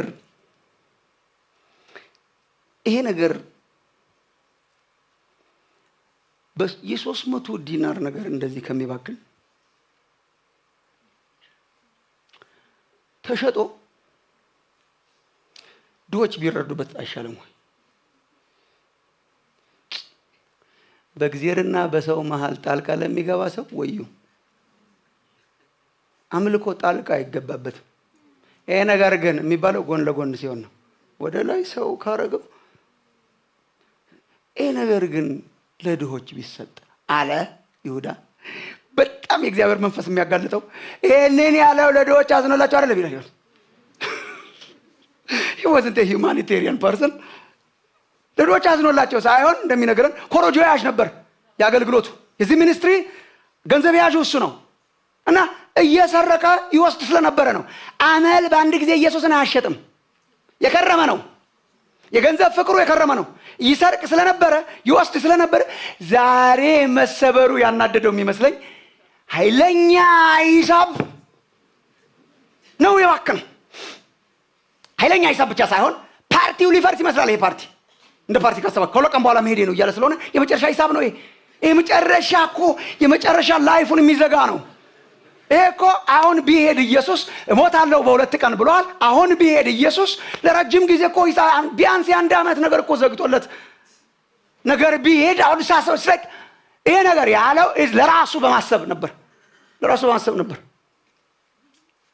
የኢየሱስ መልስ ድሃን ስለመርዳት ኢየሱስን ምንም ልትወቅሰው አትችልም። የኖረው ከድሆች ጋር ነው። ያገለገለው ድሆችን ነው። ምድረ በዳ ላይ የመገበው ኢየሱስ ነው። ማቴዎስ 25 የሚያክል የዛሬ 15 ቀኑን ትምህርት ያስተማረው እሱ ነው። ተርቤ ያላበላችሁኝም፣ ተጠምቼ እኔ ታስሬ ያልጠየቃችሁኝም በፍጹም ልታምኑ አትችሉም። ግን ይሄ this is very practical። ጌታ ኢየሱስ የተናገረውን ተመልከቱ። ተሸጦ ለድሆች ሊሰጥ ይቻል ነበርና አሉ። ኢየሱስም ይህን አውቆ እንዲህ አላቸው። እሺ ድሆችን መርዳት ከአምልኮ በላይ አይደለም። አምልኮ ነው እንጂ አምልኮ ነው። አውቆ እንዲህ አላቸው፣ መልካም ስራ ሰርታልኛለችና ሴቲቱን ስለምን ታደክሟታላችሁ? አለቀ። በመሃል አይገባም። ድሆች ሁሉ ጊዜ ከእናንተ ጋር ይኖራሉ። so you have time። እኔን በተመለከተ you don't have time። እና ድሆች ከእናንተ ጋር ሁሉ ጊዜ ስላሉ ልትረዷቸው ትችላላችሁ። እኔን ግን ከእናንተ ጋር ስላይደለው ይሄንን ወስዳችሁ ሌላ ትምህርት የሚፈለስፉ ሰዎች አሉ። እኔ ከዚህ በኋላ ከእናንተ ጋር ስለማልኖር ምናምን የሚለውን ኢየሱስ አምላክ ነው ወይ ብለው ኮስችን ያደርጋሉ። እኔ ለዘላለም ከእናንተ ጋር ነኝ ያለውም እኮ ኢየሱስ ነው። ይሄ ፊዚካሊ አም ጎይንግ ፊዚካሊ መሞቴ ነው መሄዴ ነው። ስለዚህ አታድክሟት፣ ከእናንተ ጋር ይኖራሉ፣ እኔ ግን ሁልጊዜ ከእናንተ ጋር አልኖርም አለና እርሷ ይህን ሽቱ በሰውነቴ ላይ አፍስሳ ለመቃብሬ አደረገች የሚለው አዘጋጀችው። ማይ ቦዲ ሊትራሊ ወገኖቼ፣ እብድ የሚያደርገው እብድ የሚያክል መገለጥ ሲኖር ነው። ይቺ ሴት ቀላል ሴት አይደለችም። ካፕቸር አድርገዋለች። ቅድም እንዳልኳቸው ካፕቸር አድርገዋለች። ይዘዋለች። መሞቱ እንደሆነ ገብቷታል። ተቀብለዋል። ይሄ መገለጥ ነው። ተገልጦላታል። ለማዘጋጀት የፈለገችው ሞቱን መስቀሉን ተቀብላ ነው። የመጨረሻ ነገሯን ያባከነችው የመጨረሻ ህይወቱን ሊሰጣት እንደተዘጋጀ አውቃ ነው። የመጨረሻውን ህይወቱን ሊሰጣት እንደተዘጋጀ ስለገባት የመጨረሻውን ህይወቱን ሰጥቶ ሊያድናት እንደሆነ ስለገባት ስለተገለጠላት ሊቀበር እንደሆነ ስለተገለጠላት የመስቀል ሞቱን ስላመነች የመጨረሻ ህይወቱን ሊሰጣት ስለሆነ የምቆጥበው ነገር የለም። የክት የሆነ ነገር የለም። የኔ የሆነ ነገር የለም። ገደብ አልፋ የሚቆጠብ ነገር ሳይኖር የመጨረሻውን ውድ ነገር በአንዱ በክርስቶስ ላይ ለምን አፈሰሰችው?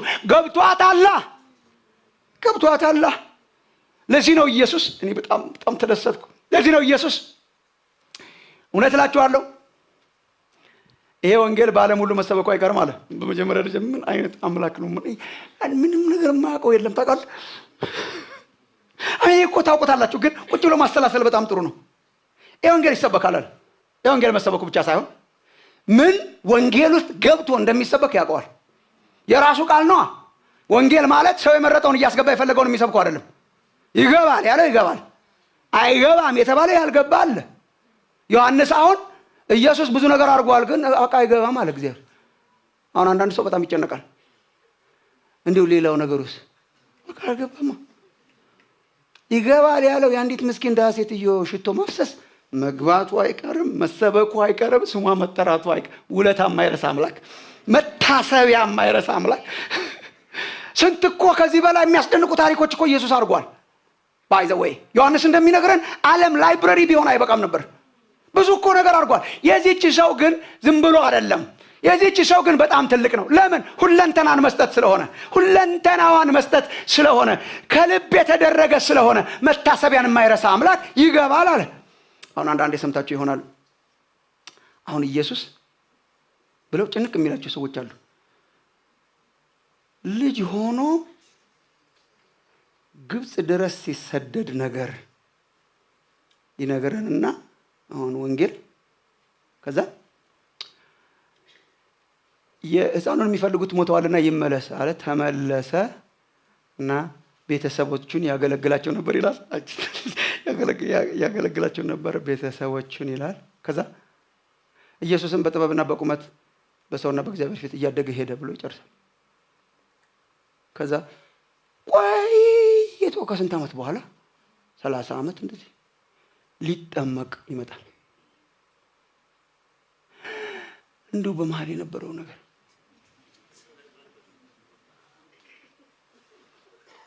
ይገባል አላለማ። እኛ አይደለንም እና በጣም ስለሚጨንቃቸው በጣም ብዙ ሃይማኖቶች በጣም ስለሚጨንቃቸው በጣም ብዙ ነገር ያመጣሉ። በጣም ብዙ መላምቶች አሉ። ባይ ዘ ዌይ በጣም ብዙ መላምቶች አንዳንዶቹ የተጻፉ በደንብ ያን ጊዜም ራሱ ሰው ሲጨንቀው የጻፋቸው በጣም ብዙ መላምቶች። እንዲሁ ምን ያደርግ ነበር ልጅ ሆኖ እና ተራ በቃ እንደ ልጆች ይጫወት ነበር። በቃ ከልጆች ጋር ያ እንዴ ወላጆቹን ካገለገለ ስራ እየተመላለሰ ከጓደኞቹ ጋር መጫወት ምንድን ነው? ይጨንቃቸዋል። ክርስቶስ የእግዚአብሔር ልጅ እንዲሁ ቤተሰብ እየታዘዘ ከልጆች ጋር ለየት ያለ መሆናል ብለው ይጨነቁለታል። ስለሚጨነቁለት የሰራውን ነገር እናንተ ራሳችሁ ብዙ ስለምትሰሙ እኔ ለምን ዘረዝርላችሁ። ግን in this case ሲምፕል ናት። ደግሞ አሁን እኮ ያኛው ቢገባ እኮ ነው እኛ የምንመርጠው። ሄደና ከዛ እንትን አድርጎ በልጅነት እኮ ነው የምንመርጠው እኛ። ወንጌል እኮ እንደዛ አይደለም። ይሄ እኮ ሲምፕል ነው። አንዲት ሴት መጣ የዓመት ደሞዟን አላጠራቅማ የገዛችውን ሽቶ ሰበረች በፊቱ። መክሹር ይገባል አለ መንፈስ ቅዱስ ማለት መክሹር ይገባል። ይሰበካል ወንጌል ውስጥ። ደግሞስ በተሰበከ ቁጥር ይሄ መታሰቢያዋ ይሆናል። የተሰውለትን የማይረሳ አምላክ ሳክሪፊሻሊ ያከበሩትን የመጨረሻውን ውድ ስጦታ በኢየሱስ ላይ አፈሰሰችው። ድንበር የጣሰ መስዋዕት፣ ያልተቆጠበ መስዋዕት፣ ከምንም ጋር ያልተያያዘ ከአቅም በላይ የሆነ ሰው በኖርማል ማያረገው ተራ ነገር ያልሆነ ተጠራቅሞ የሚገኝ የክቴ የሚባል የማይወጣ ለስፔሻል ጊዜ የሚወጣ ለተለየ የሰርግ ዕለት ብቻ የሚወጣ ለረጅም ጊዜ የሚጠበቀውን አመጣችውና አፈሰሰችው በርሱ ላይ ፈሰሰችው በርሱ ላይ። ማቴዎስ ምን እያለን ነው? ኢየሱስ ዝም ብለው ጠልተው ለይተውለት የሚገፈትሩት አሉ። ደግሞስ እንደ እብድ እየተሰዉ የሚከተሉት አሉ። ሁለንተናቸውን የሚሰጡት አሉ። ሳይቆጥቡ የሰጡት አሉ።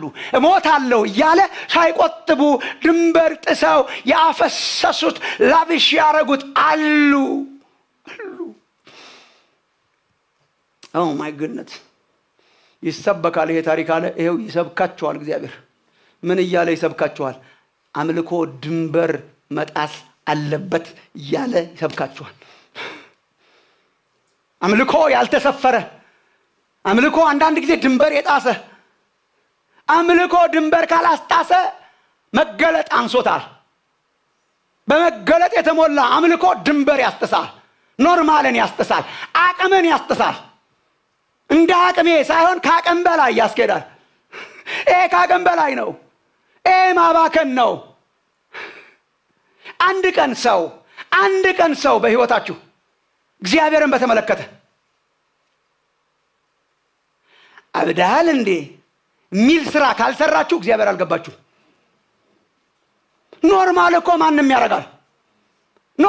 ማንንም ያረጋል። ለእግዚአብሔሩ ለራሱ ኖርማል በጣም ብዙ ነገር ያረጋል። አንድ ቀን በህይወታችሁ እቺ ይሄን ማባከን አይደለም የሚል ሌቭል ውስጥ ገብታችኋል ወይ ይላችኋል።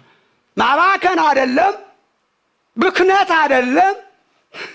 አምልኮ ማባከን ነው። አምልኮ ማትረፍረፍ ነው።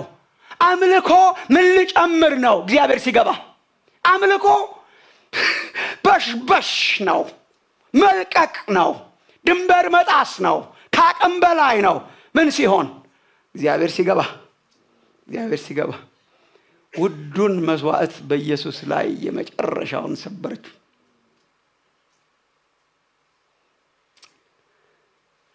ኢየሱስ ተደነቀ ሁለንተናዋ ስለሆነ። እኔ ብዙ ድንበራችሁን ብዙ ላለመንካት ሞክራለሁ። ከነካዋችሁም it's fine። አሁን እኛ እንደዚህ ሴት መስዋዕት ሰው ተብለናል እንዴ? መስዋዕት ሰው ነው ክርስትና። እንደው መስዋዕት ሰው እኮ ነው። ተሰውቶላችኋል ብቻ ሳይሆን ሰው። እኛ እንደውም ከመስቀሉ በኋላ እኮ ነው የምንኖረው። እቺ እኮ ወደፊት አይታው ነው ሊሰዋልኝ ነው ብላ ሰዋችሁ። አሁን እኮ እኛ ተሰውቶላል ብለን መሰዋት ተው ትርፍ ለመስጠት እንኳን መከራ ነው እኮ ትርፍ ህይወታችን። እኛ ተሰውቶልሃል ሰዋው ነው። በነገራችን ላይ እንዲሰዋል ሳይሆን ተሰውቶልሃል። ታዲያ ሰዋ ምን ልሰዋ? ስንቱን ጠቅስላችኋለሁ። ሮሜ ምዕራፍ 12 ቁጥር 1 እንግዲህ ወንድሞች ሆይ በእግዚአብሔር ርኅራኄ እለምናችኋለሁ listen my friends፣ ዛሬ ሰውነታችሁን ሕያው ቅዱስ ደስ የሚያሰኝ መስዋዕት አድርጋችሁ ለእግዚአብሔር ታቀርቡ ዘንድ በእግዚአብሔር ርኅራኄ እለምናችኋለሁ። ለአእምሮ የሚመች አምልኳችሁ ይሄ ነው። ምናችሁን? ሁለንተናችሁን፣ ሰውነታችሁን የሚደሰትበት መስዋዕት አርጋችሁ ሰው። ክርስቲያን ይሰዋል? yes። ክርስቲያን ይሰብራል? yes። ክርስቲያን ኢየሱስን ያመልካል በመስጠት? yes። ምኑን? ራሱን ነው። የሙያተኛ አምልኮና የእብድ አምልኮ ላሳያችሁ። እብድ የሚለውን ኢንቴንሽናል የምጠቀምበት እብድ ማሙሻ እብድ የሚል ቃል አንተ ተሳስተኑ። አይ እብዶች ብንሆን እያለ የሚጽፍ መጽሐፍ የእብድ ማለት በቃ ራሱን የሳተ ማለት እነኚህ ሰዎች አብደዋል ነበር የሚባሉት። እኛ የሥነ ስርዓት የያዘ ነው የምንባለውና ኦልሬዲ እብደትን ጠልተነዋል። እብደት በአካል ፊዚካል ሲክነስ ሲሆን ነው። በመንፈሳዊ ህይወት እንደዛ ነገር ካልተነካን እግዚአብሔር አልገባንም። ያዩት ሁሉ ኖርማል አልነበሩም። አብኖርማል መሆን ማለት ነው እብደት፣ ከኖርማል ውጪ ማለት ነው። የካልኩሌቲቭ አምልኮ ምን አይነት አምልኮ ነው? የሙያተኛ አምልኮ። ሙያተኛ ማለት የሚያመጣጥን ማለት ነው። ሙያተኛ አመጣጣኝ ነው። ለምሳሌ ሙያተኛ ሼፍ አመጣጥኖ ነው የሚሰራው። ለክቶ ከጨው፣ ለክቶ ከእንትኑ፣ ለክቶ ከስኳሩ እንትን የሚሰሩ አሉ፣ የሚያደርጉ አሉ። ሙያተኛ በጥንቃቄ ነው። የአብዛኛው ሰው አምልኮ፣ የአብዛኛው ሰው እዚህ ያላችሁትን ጨምሮ አምልኮ የሙያተኛ ነው። የተመጠነ ነው። ራስህን ስጠኝ ሲል የተመጠነ ነው። ስራዬ የኔ ነው፣ ቤቴ የኔ ነው። አይነኬ ጣዖቶቻችን ብዙ ናቸው፣ አይነኩም። ቤትህን ስጠኝ ቢል አሁን እግዚአብሔር እንዴትስ እንሰማዋለን? ምን I'm telling you ቤት፣ ኑሮ፣ ስራ፣ ህይወት፣ የራሳችን የፕራይቬት ጣዖቶቻችን ብዛት መጥነን ነው የምንሰጠው። Sunday morning I go to church and you think you have done great. ያዩት እንዴት እንዳመለኩት ልንገርህ ይላል ማቴዎስ። መስቀል የገባቸው ሰባሪ ናቸው፣ አባካኝ ናቸው። እኔ ለመጀመሪያ ጊዜ አንዲት ምስኪን ሰው ቤት ሰጡ ሲባል ለቸርች የሰማሁት ገና በጌታ አዲስ ሆኜ ነው። እስካሁን ድረስ የቸርች ተስፋ የዛች ሴትዮ ቤት ነው። እዛ አካባቢ ጴንጤ የሚባል ነገር መከራ ነው። እንኳን ቸርች ሊሰራ በቤቱም መሰብሰብ አይችልም። አንዲት ሴትዮ ጌታን አመኑ፣ ሀብታም አይደሉም። እና ለመጀመሪያ ጊዜ ይቻላል እንዴ ምናምን ብዬ ልክ እንደዚህ ሴትዮ አልባስጥሮስ ያነበኩት እዛ ከተማ ቸርች እንዴት ልትሆነ እማማ እንትና እኮ ቤታቸውን ሰጡ ተባለ ማለት እንዴ! ይሄው እስከ ዛሬ ድረስ ወንጌል ይሰበክበታል። ሌላ ተስፋ የለም። ማንም ሊሰጠው አይችልም። እዛ አካባቢ ጴንጤ ነው ማንም። አሁን ቤት ስጡ እያልኳችሁ ሳይሆን እንዴትስ አድርጎ ያወራናል እግዚአብሔር እስከ ቤት ድረስ። የተመጠነ ነው አከታተላችን፣ የተመጠነ ነው አሰጣጣችን። ፕሮፌሽናል ሼፍስ ነን እኛ ለእግዚአብሔር እየመጠንን ነው የምንሰጠው። አስራት ነገር ካልኩሌት አድርገን ነገር ነው የምንሰጠው። አብኖርማል ነገር ሆነን አናውቅም። አብኖርማሊ ተነክተን አናውቅም። ቤት ጥሰን ገብተን አናውቅም። ብልቃት ሰብረን አናውቅም። አፍስሰን አናውቅም። እርሱ ላይ ጨርሰነው አናውቅም። አከፋፍለን በራሳችን የተቆጣጠርናቸው ቴሪቶሪስ በጣም ብዙ ናቸው። ሰውነታችሁን የተከፈለች፣ የተመጠነች፣ የተያዘች፣ የተለካች አገር ጉድ የማታስብል እንትናም በእንትን ቦታ ጌታን በዚህ መልኩ ያመልካሉ፣ እንትናም በዚህ ነገር በተስኪያን ደርሶ እየደረሰ ያመልካል እንትናም ከሚባለው አብኖርማል ነገር አልገባንም። ገና ያልገባን ነገር ስላለ እግዚአብሔር ያብራልን።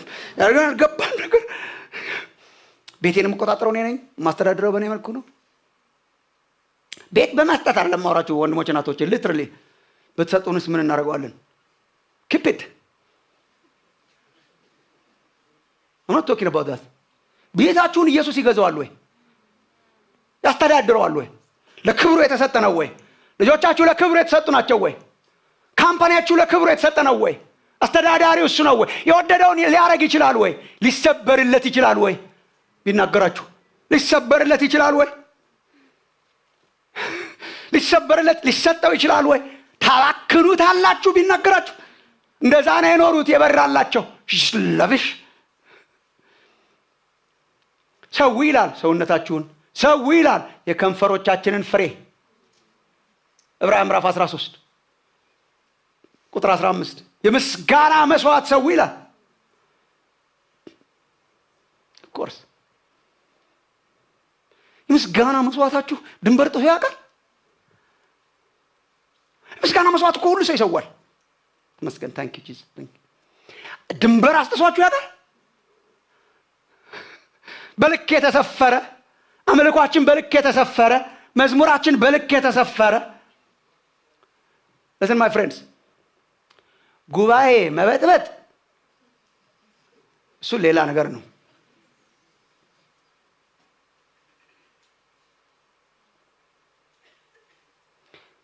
ሳይቆጥቡ ማፍሰስ ግን አለ። ድንበር መጣስ አለ። አሁን እግዚአብሔር ቢነካችሁ ድንበር ትሳላችሁ። ማይ ፐርሰናሊቲ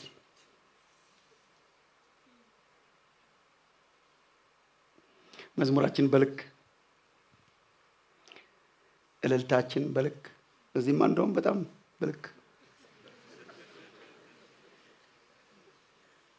Is not a joke. ለምን እንደሰቃችሁም አልገባኝም። Is not a joke. Seriously. አይ ነው የተመጠነ እንደሆነ ኮራ ያለን ነገር ነን። ማበድ አልጀመራችሁ። ማዶ ስንተያይ ምን እንደምንባል ለዚህ ነው እንደ ቆጠብኩት ድምጼን የቆጠብኩት ከዚህች ብሳ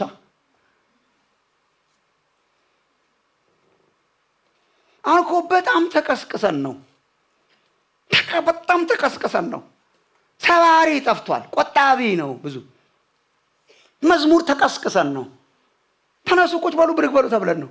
ይሄ እኮ አይገባም ነበር። ባይ ዘ ወይ ይሄ እኮ ምንም አይገባም ነበር። እንዴት ነው ጌታን ለማምለክ ተነስ ቁጭ በል እምልህ? አልበዛም ስንባል ነው ልክ። And this, I say this seriously. It's not about ጩኸት መጨመራችን ሽብሸባ እንትን ማለታችን ሳይሆን መሆን እንዳለብን እየተሰማን የምንቆጥበውን ነው እንድገስጻችሁ የቆምኩት። እየተሰማን እኮ ነው። I know.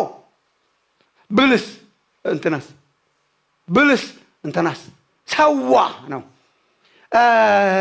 ምንም ያክል ማይሰፈር ማይለካ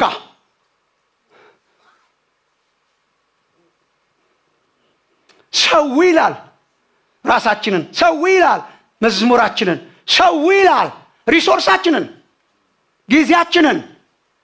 ጊዜያችንን፣ ራሳችንን፣ ሀብታችንን።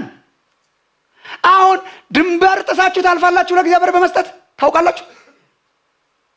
Have you ever done that?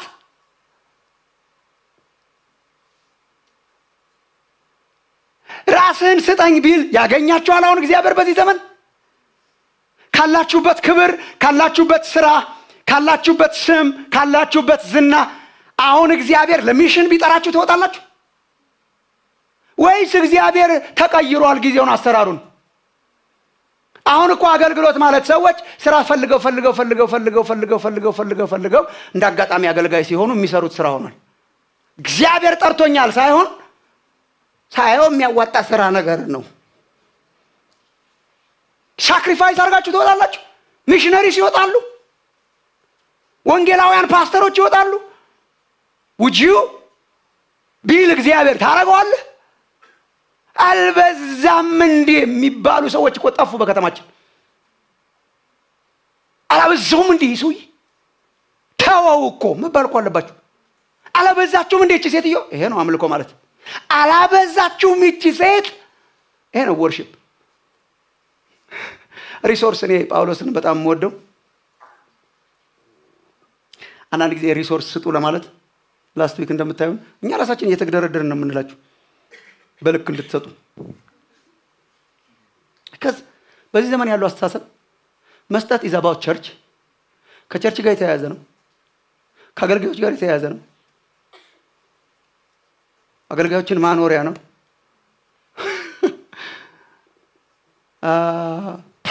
የፕሮጀክት ነው። ቢልዲንግ ፕሮጀክት፣ ሚሽንስ ፕሮጀክት። እሺ ከፕሮጀክት አልፋችሁ ታውቃላችሁ? ፕሮጀክት እኮ የኛ ስለሆነ ነው፣ ተመልሶ ስለምታገኙት ነው። የኛ አይደል። ቢልዲንግ ፕሮጀክት is your project. It's not mine. Missions is not mine. አስራት is not mine. It's yours. ይሄ ፕሮጀክት እናገኘዋለን በቀጥታ። እሺ ድንበር ጥሳችሁ ታውቃላችሁ? ዝም ብሎ ስኖት እኮ ለቸርችም እኮ አታምጡ ከፈለጋችሁ፣ ግን የሆነ ጊዜ ላይ ተነክታችሁ ሰውታችሁ ታውቃላችሁ? ገንዘብ መስጠት እንደ ሽቶ መስዋዕት ሊሆን ይችላል። ያ ጳውሎስን ወደው የፊልጵስዩስ አማኞች አጠገቡ ሞር ኦር ሌስ አብረውት ይቆሙ ነበር። they were partners in the gospel እና ትራቭል ሲያደርግ ይልኩለታል ገንዘብ። አንዴ እንደውም አፍሮዲጡን ልኮት በጣም ዘግይቶ ከዛ ሲመጣ ከዛ መልስ ሲሰጣቸው እኔ አንዱ ስቴትመንቱ በጣም ደስ ትለኛለች። የሰው እንዳያረጉት ነገር ግን ሁሉ አለኝ ይበዛልኝማል ብሎ ነው የሚጀምረው። ገንዘባቸው ደርሶኛል አመሰግናለሁ ከማለቱ በፊት by the way before you send it I lack nothing ሁሉ አለኝ ይበዛልኝማል።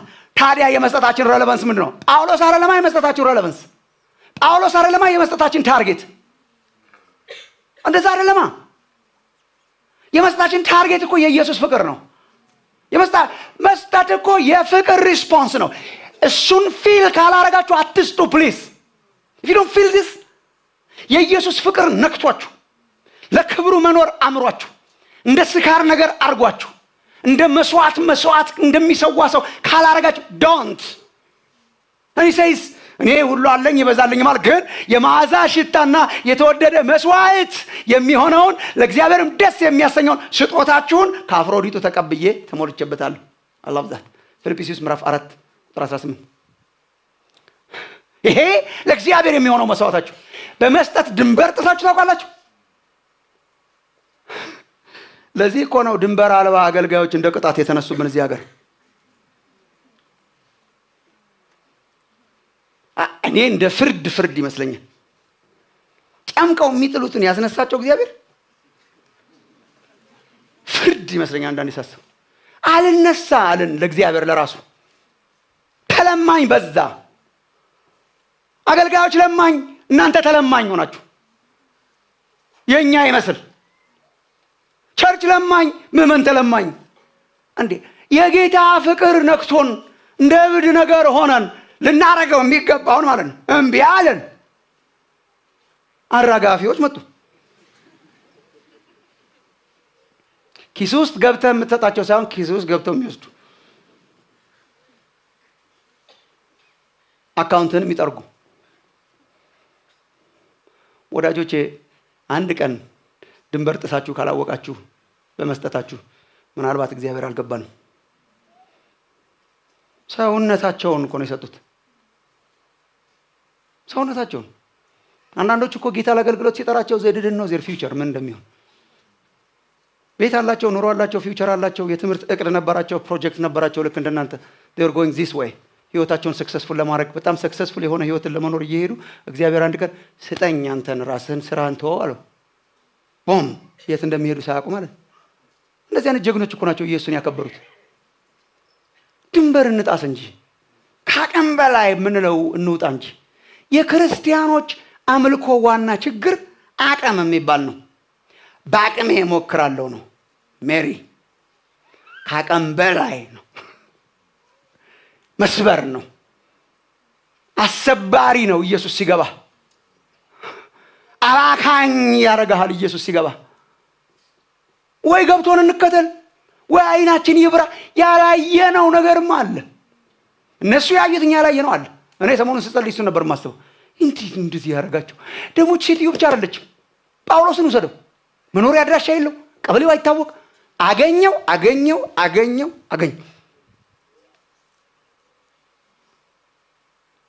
አንድ ጊዜ አንድ የአእምሮ ሐኪም ሲያስተምር የሰማሁት ክርስቲያን ወንድም ነው። ልጁ እዚህ ያለ ስሙን ላለመጥራት ነው እንጂ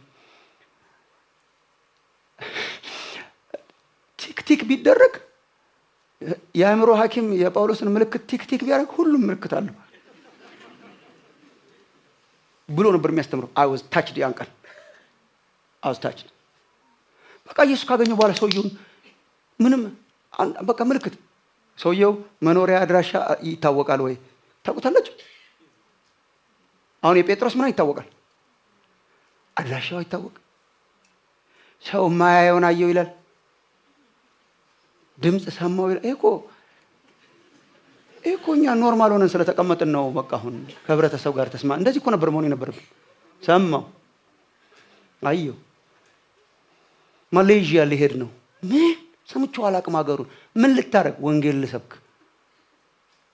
ኤክስትራኦርዲነሪ ይባላል። አይታወቅ፣ ኑሮው የለው። ለኔ ህይወት ክርስቶስ። እነሱ ያዩት እኛ ያላየነውን ነገር አለ። ግድ የላችሁ ማይ ፍሬንድስ፣ ያለ የሆነ ነገር እንዴ ኢየሱስን ቢክዱ ተከብረው መኖርና ከእስር ቤት መውጣት የሚችሉ ሰማዕታት የአንዳንዶችን ታሪክ አንብባቸው ይሆናል። ምናልባት ሐሳብ ከቀየሩ ተብለው ማንደጃ ቦታ ላይ ሲያነዷቸው ከስር ይጀምሩ ነበር። እግራቸው አካባቢ እንደዚህ ተሰቅለው እታች እግራቸውን ሲበላቸው በቃሽ እንዲሉ እውነት መሆኑን እንዲያውቁት ማለት ነው። እየዘመሩ ጭስ ያፈናቸው እንዳሉ ሰምታችሁ እንደሆነ እሳቱ እየመጣ እዚህ ድረስ እስኪደርስ ይዘምሩ ነበር ነፍሳቸው እስክትወጣ ድረስ። ያዩት እኛ ያላየች ሴትዮ ያየችው እና ጴጥሮስ ያላዩት እንደነበረ ሁሉ እነሱ እኮ ቁጭ ብለው አልበዛም እንዴ ማለት ነው። ኮንቴምፖራሪ ክርስቲያን አይነት ናቸው። አልበዛም ይነገር በስነ ስርዓት ለድሃ ይሰጥ።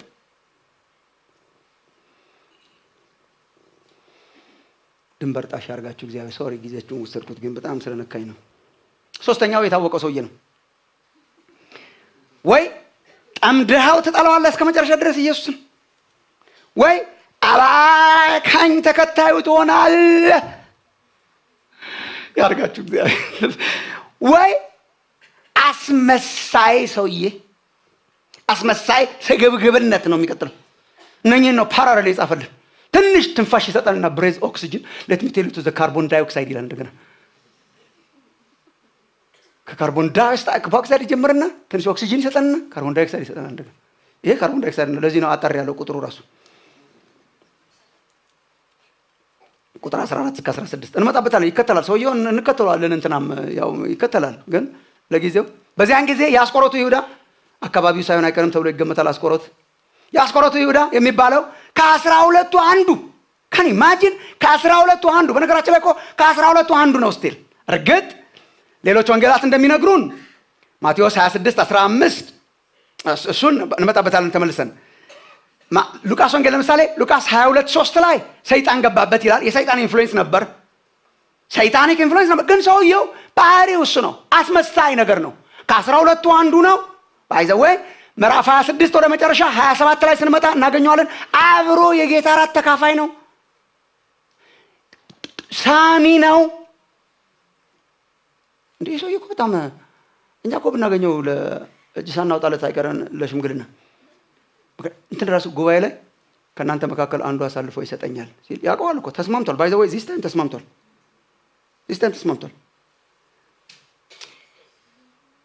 ኤግዛክትሊ እኔ ሆነን አሁን ይሄ ሰውዬ ተጠረጥሯል። ጌታ ሆይ እኔ ጨርሷል እኮ። ሂሳብ መቀባበል ብቻ ነው፣ በጉን ሰጥቶ ሂሳብ መቀበል ብቻ ነው የቀረው። አስመሳይ ድራማ የሚሰራ እንደ ይሁዳ የለም። ለድሃ አዛኝ ይመስላል፣ ተቆርቋሪ ይመስላል፣ አፍቃሪ ይመስላል። በመሳም ራሱን እየፈተሸ የሚኖር ሃምብል ሰው ይመስላል። በጣም በነገራችን ላይ በጣም ብዙ ችግር ያለባቸው ደቀ መዛሙርትን ያጋለጣል መጽሐፍ ቅዱስ። በጣም ብዙ አይጋለጥም። ይሱ ወይ ቸኩሎ የሆነ ነገር አይል እንደ ጴጥሮስ ምንም ወይ እንደ ቶማስ እኔ ግን አላምንም ምናምን ላይ ስነ ስርዓት ያለው ግን አስመሳይ ግን በስግብግብነት የተሞላ ሄደና ጉባኤውን ምን ልትሰጡኝ ትወዳላችሁ? ስንት የቅድሟ ሴት ጋር ልዩነቱን ቮካብላሪ ልንገራችሁ። የቅድሟ ሴት ስንት ላውጣ ነው፣ ይሄኛው ስንት ያወጣል ነው። ኢየሱስ ስንት ያወጣል? ስንት ገዙኛላችሁ? ጨርሳለሁ። ደስ አይልም ታሪኩ ራሱ። 30 ብር መዘኑለት ይላል። 30 ሲልቨር ኮይንስ የብር ሲልቨሮች 30 መዘኑለት ይላል። እሱን ተቀበለ፣ ተስማማ። የዓመት ደሞዝ የለቀቁ አሉ ሲገባቸው ኢየሱስ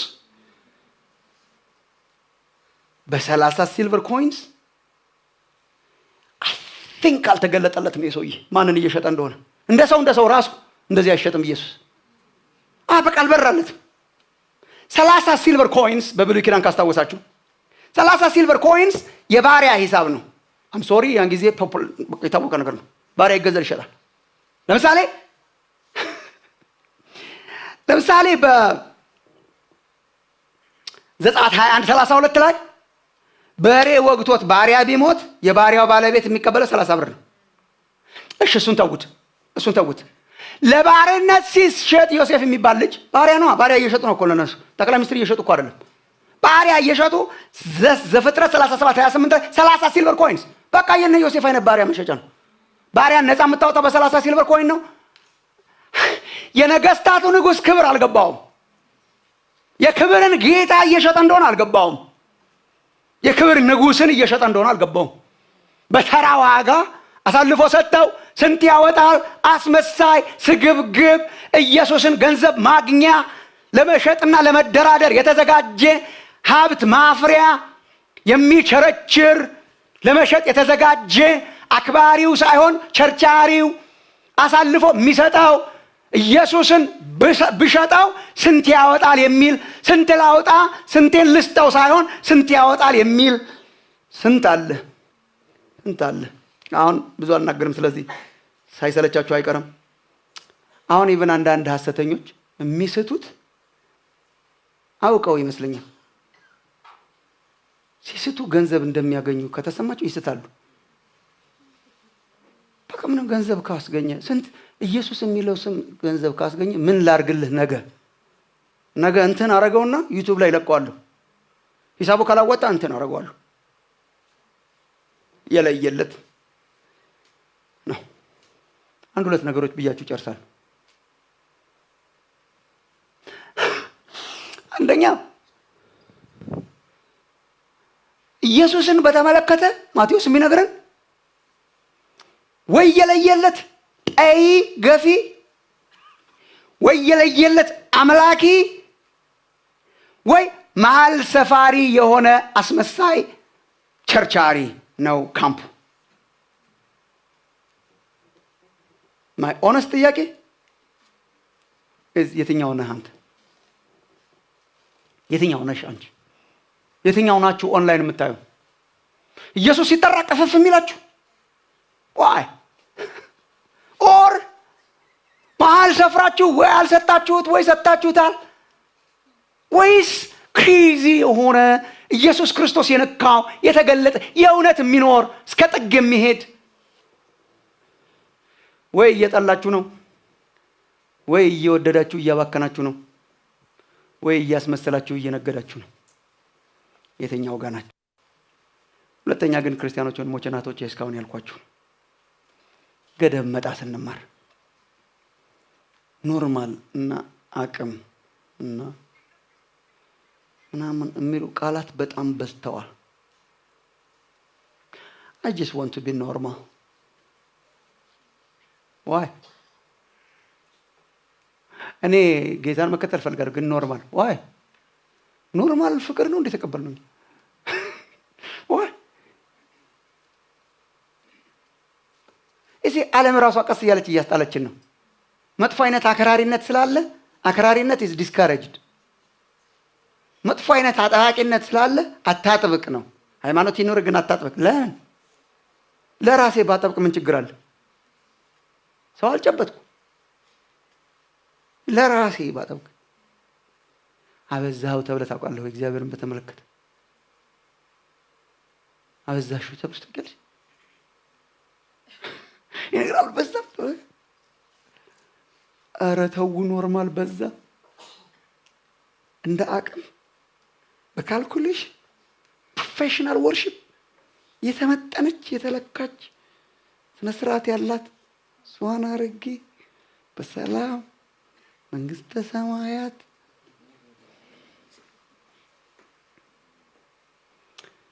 ፍቅር ይዟችኋል ወይስ ሃይማኖተኞች ናችሁ ነው ጥያቄው። ፍቅር እንደያዘው ሰው ነው እያበዳችሁ ያላችሁት ወይስ እንደ አንድ ሙያተኛ? ሰሞኑን ስለ ፍቅርም ሳሰላስል ነበር።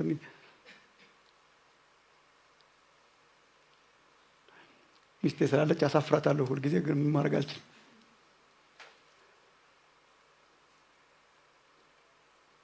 ጨኛሞች የነበራችሁ ጊዜ ትዝ ይላችሁ? ማለት ፍቅር የያዘ ሰው በጣም እኮ ይድረስባችሁ። ፕሮፌሽናሊ መጋባትና ይሄ እኮ በጣም የተለያየ ነው። እኮ በጣም በመከራ ነበር ማገኛት። በኋላ አውቀሷት ከፈለጋችሁ። ቢዚ ናት። እኔ በጣም ብዙ አልነበርኩም። ቤተሰብ አለ እንትን የሚያደርግ ሰበብ እየፈለግ እኔ ሰዓቱ ራሱ የሆነ ነገር የሆነ ይመስለኝ ነበር። እስከምንገናኝ አይሄድም። ስንገናኝ መሽ የሆነ እኮ you can't describe it። ኖርማል አልነበርኩም። and I'm so thankful። አንድ ጓደኛ አለኝ እስካሁን ድረስ የሚወቅሰኝ I wasn't 25 ዓመት ነገር እየተጠጋ ነው። I'm not still ግን ያን ጊዜ በሽታ እየጀመረ ስለሆነ ቀስ ያክ በሽታን ተለምዶ ይሆናል። ግን በሽታ እየጀመረ ስለሆነ ፈጣሪሽ በአልሽ ነው እኮ ይሄ ነው። አባብላታለሁ፣ ወደ ምድረ በዳ ወስዳታለሁ ለልቧና እግዚአብሔር እኮ ምን ያርጋል? ወይ ፍቅር ይዞን ኮንሱም ድንሆን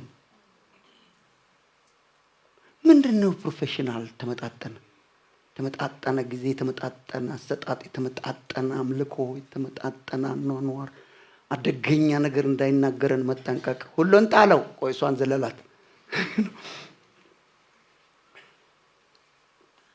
ሁሉ ያንተ ነው አሜን ይልና የዚህ ዘመን ክርስቲያን ሁሉን ጣለው ከስጋ ናት ይላል። ድንበር ጣሱ። ዶንት ጀስት ቢ ኖርማል። ያላየነው ነገር ካለ እግዚአብሔር ያሳየን ዛሬ ማታ። እንጸልያችን ጸሎት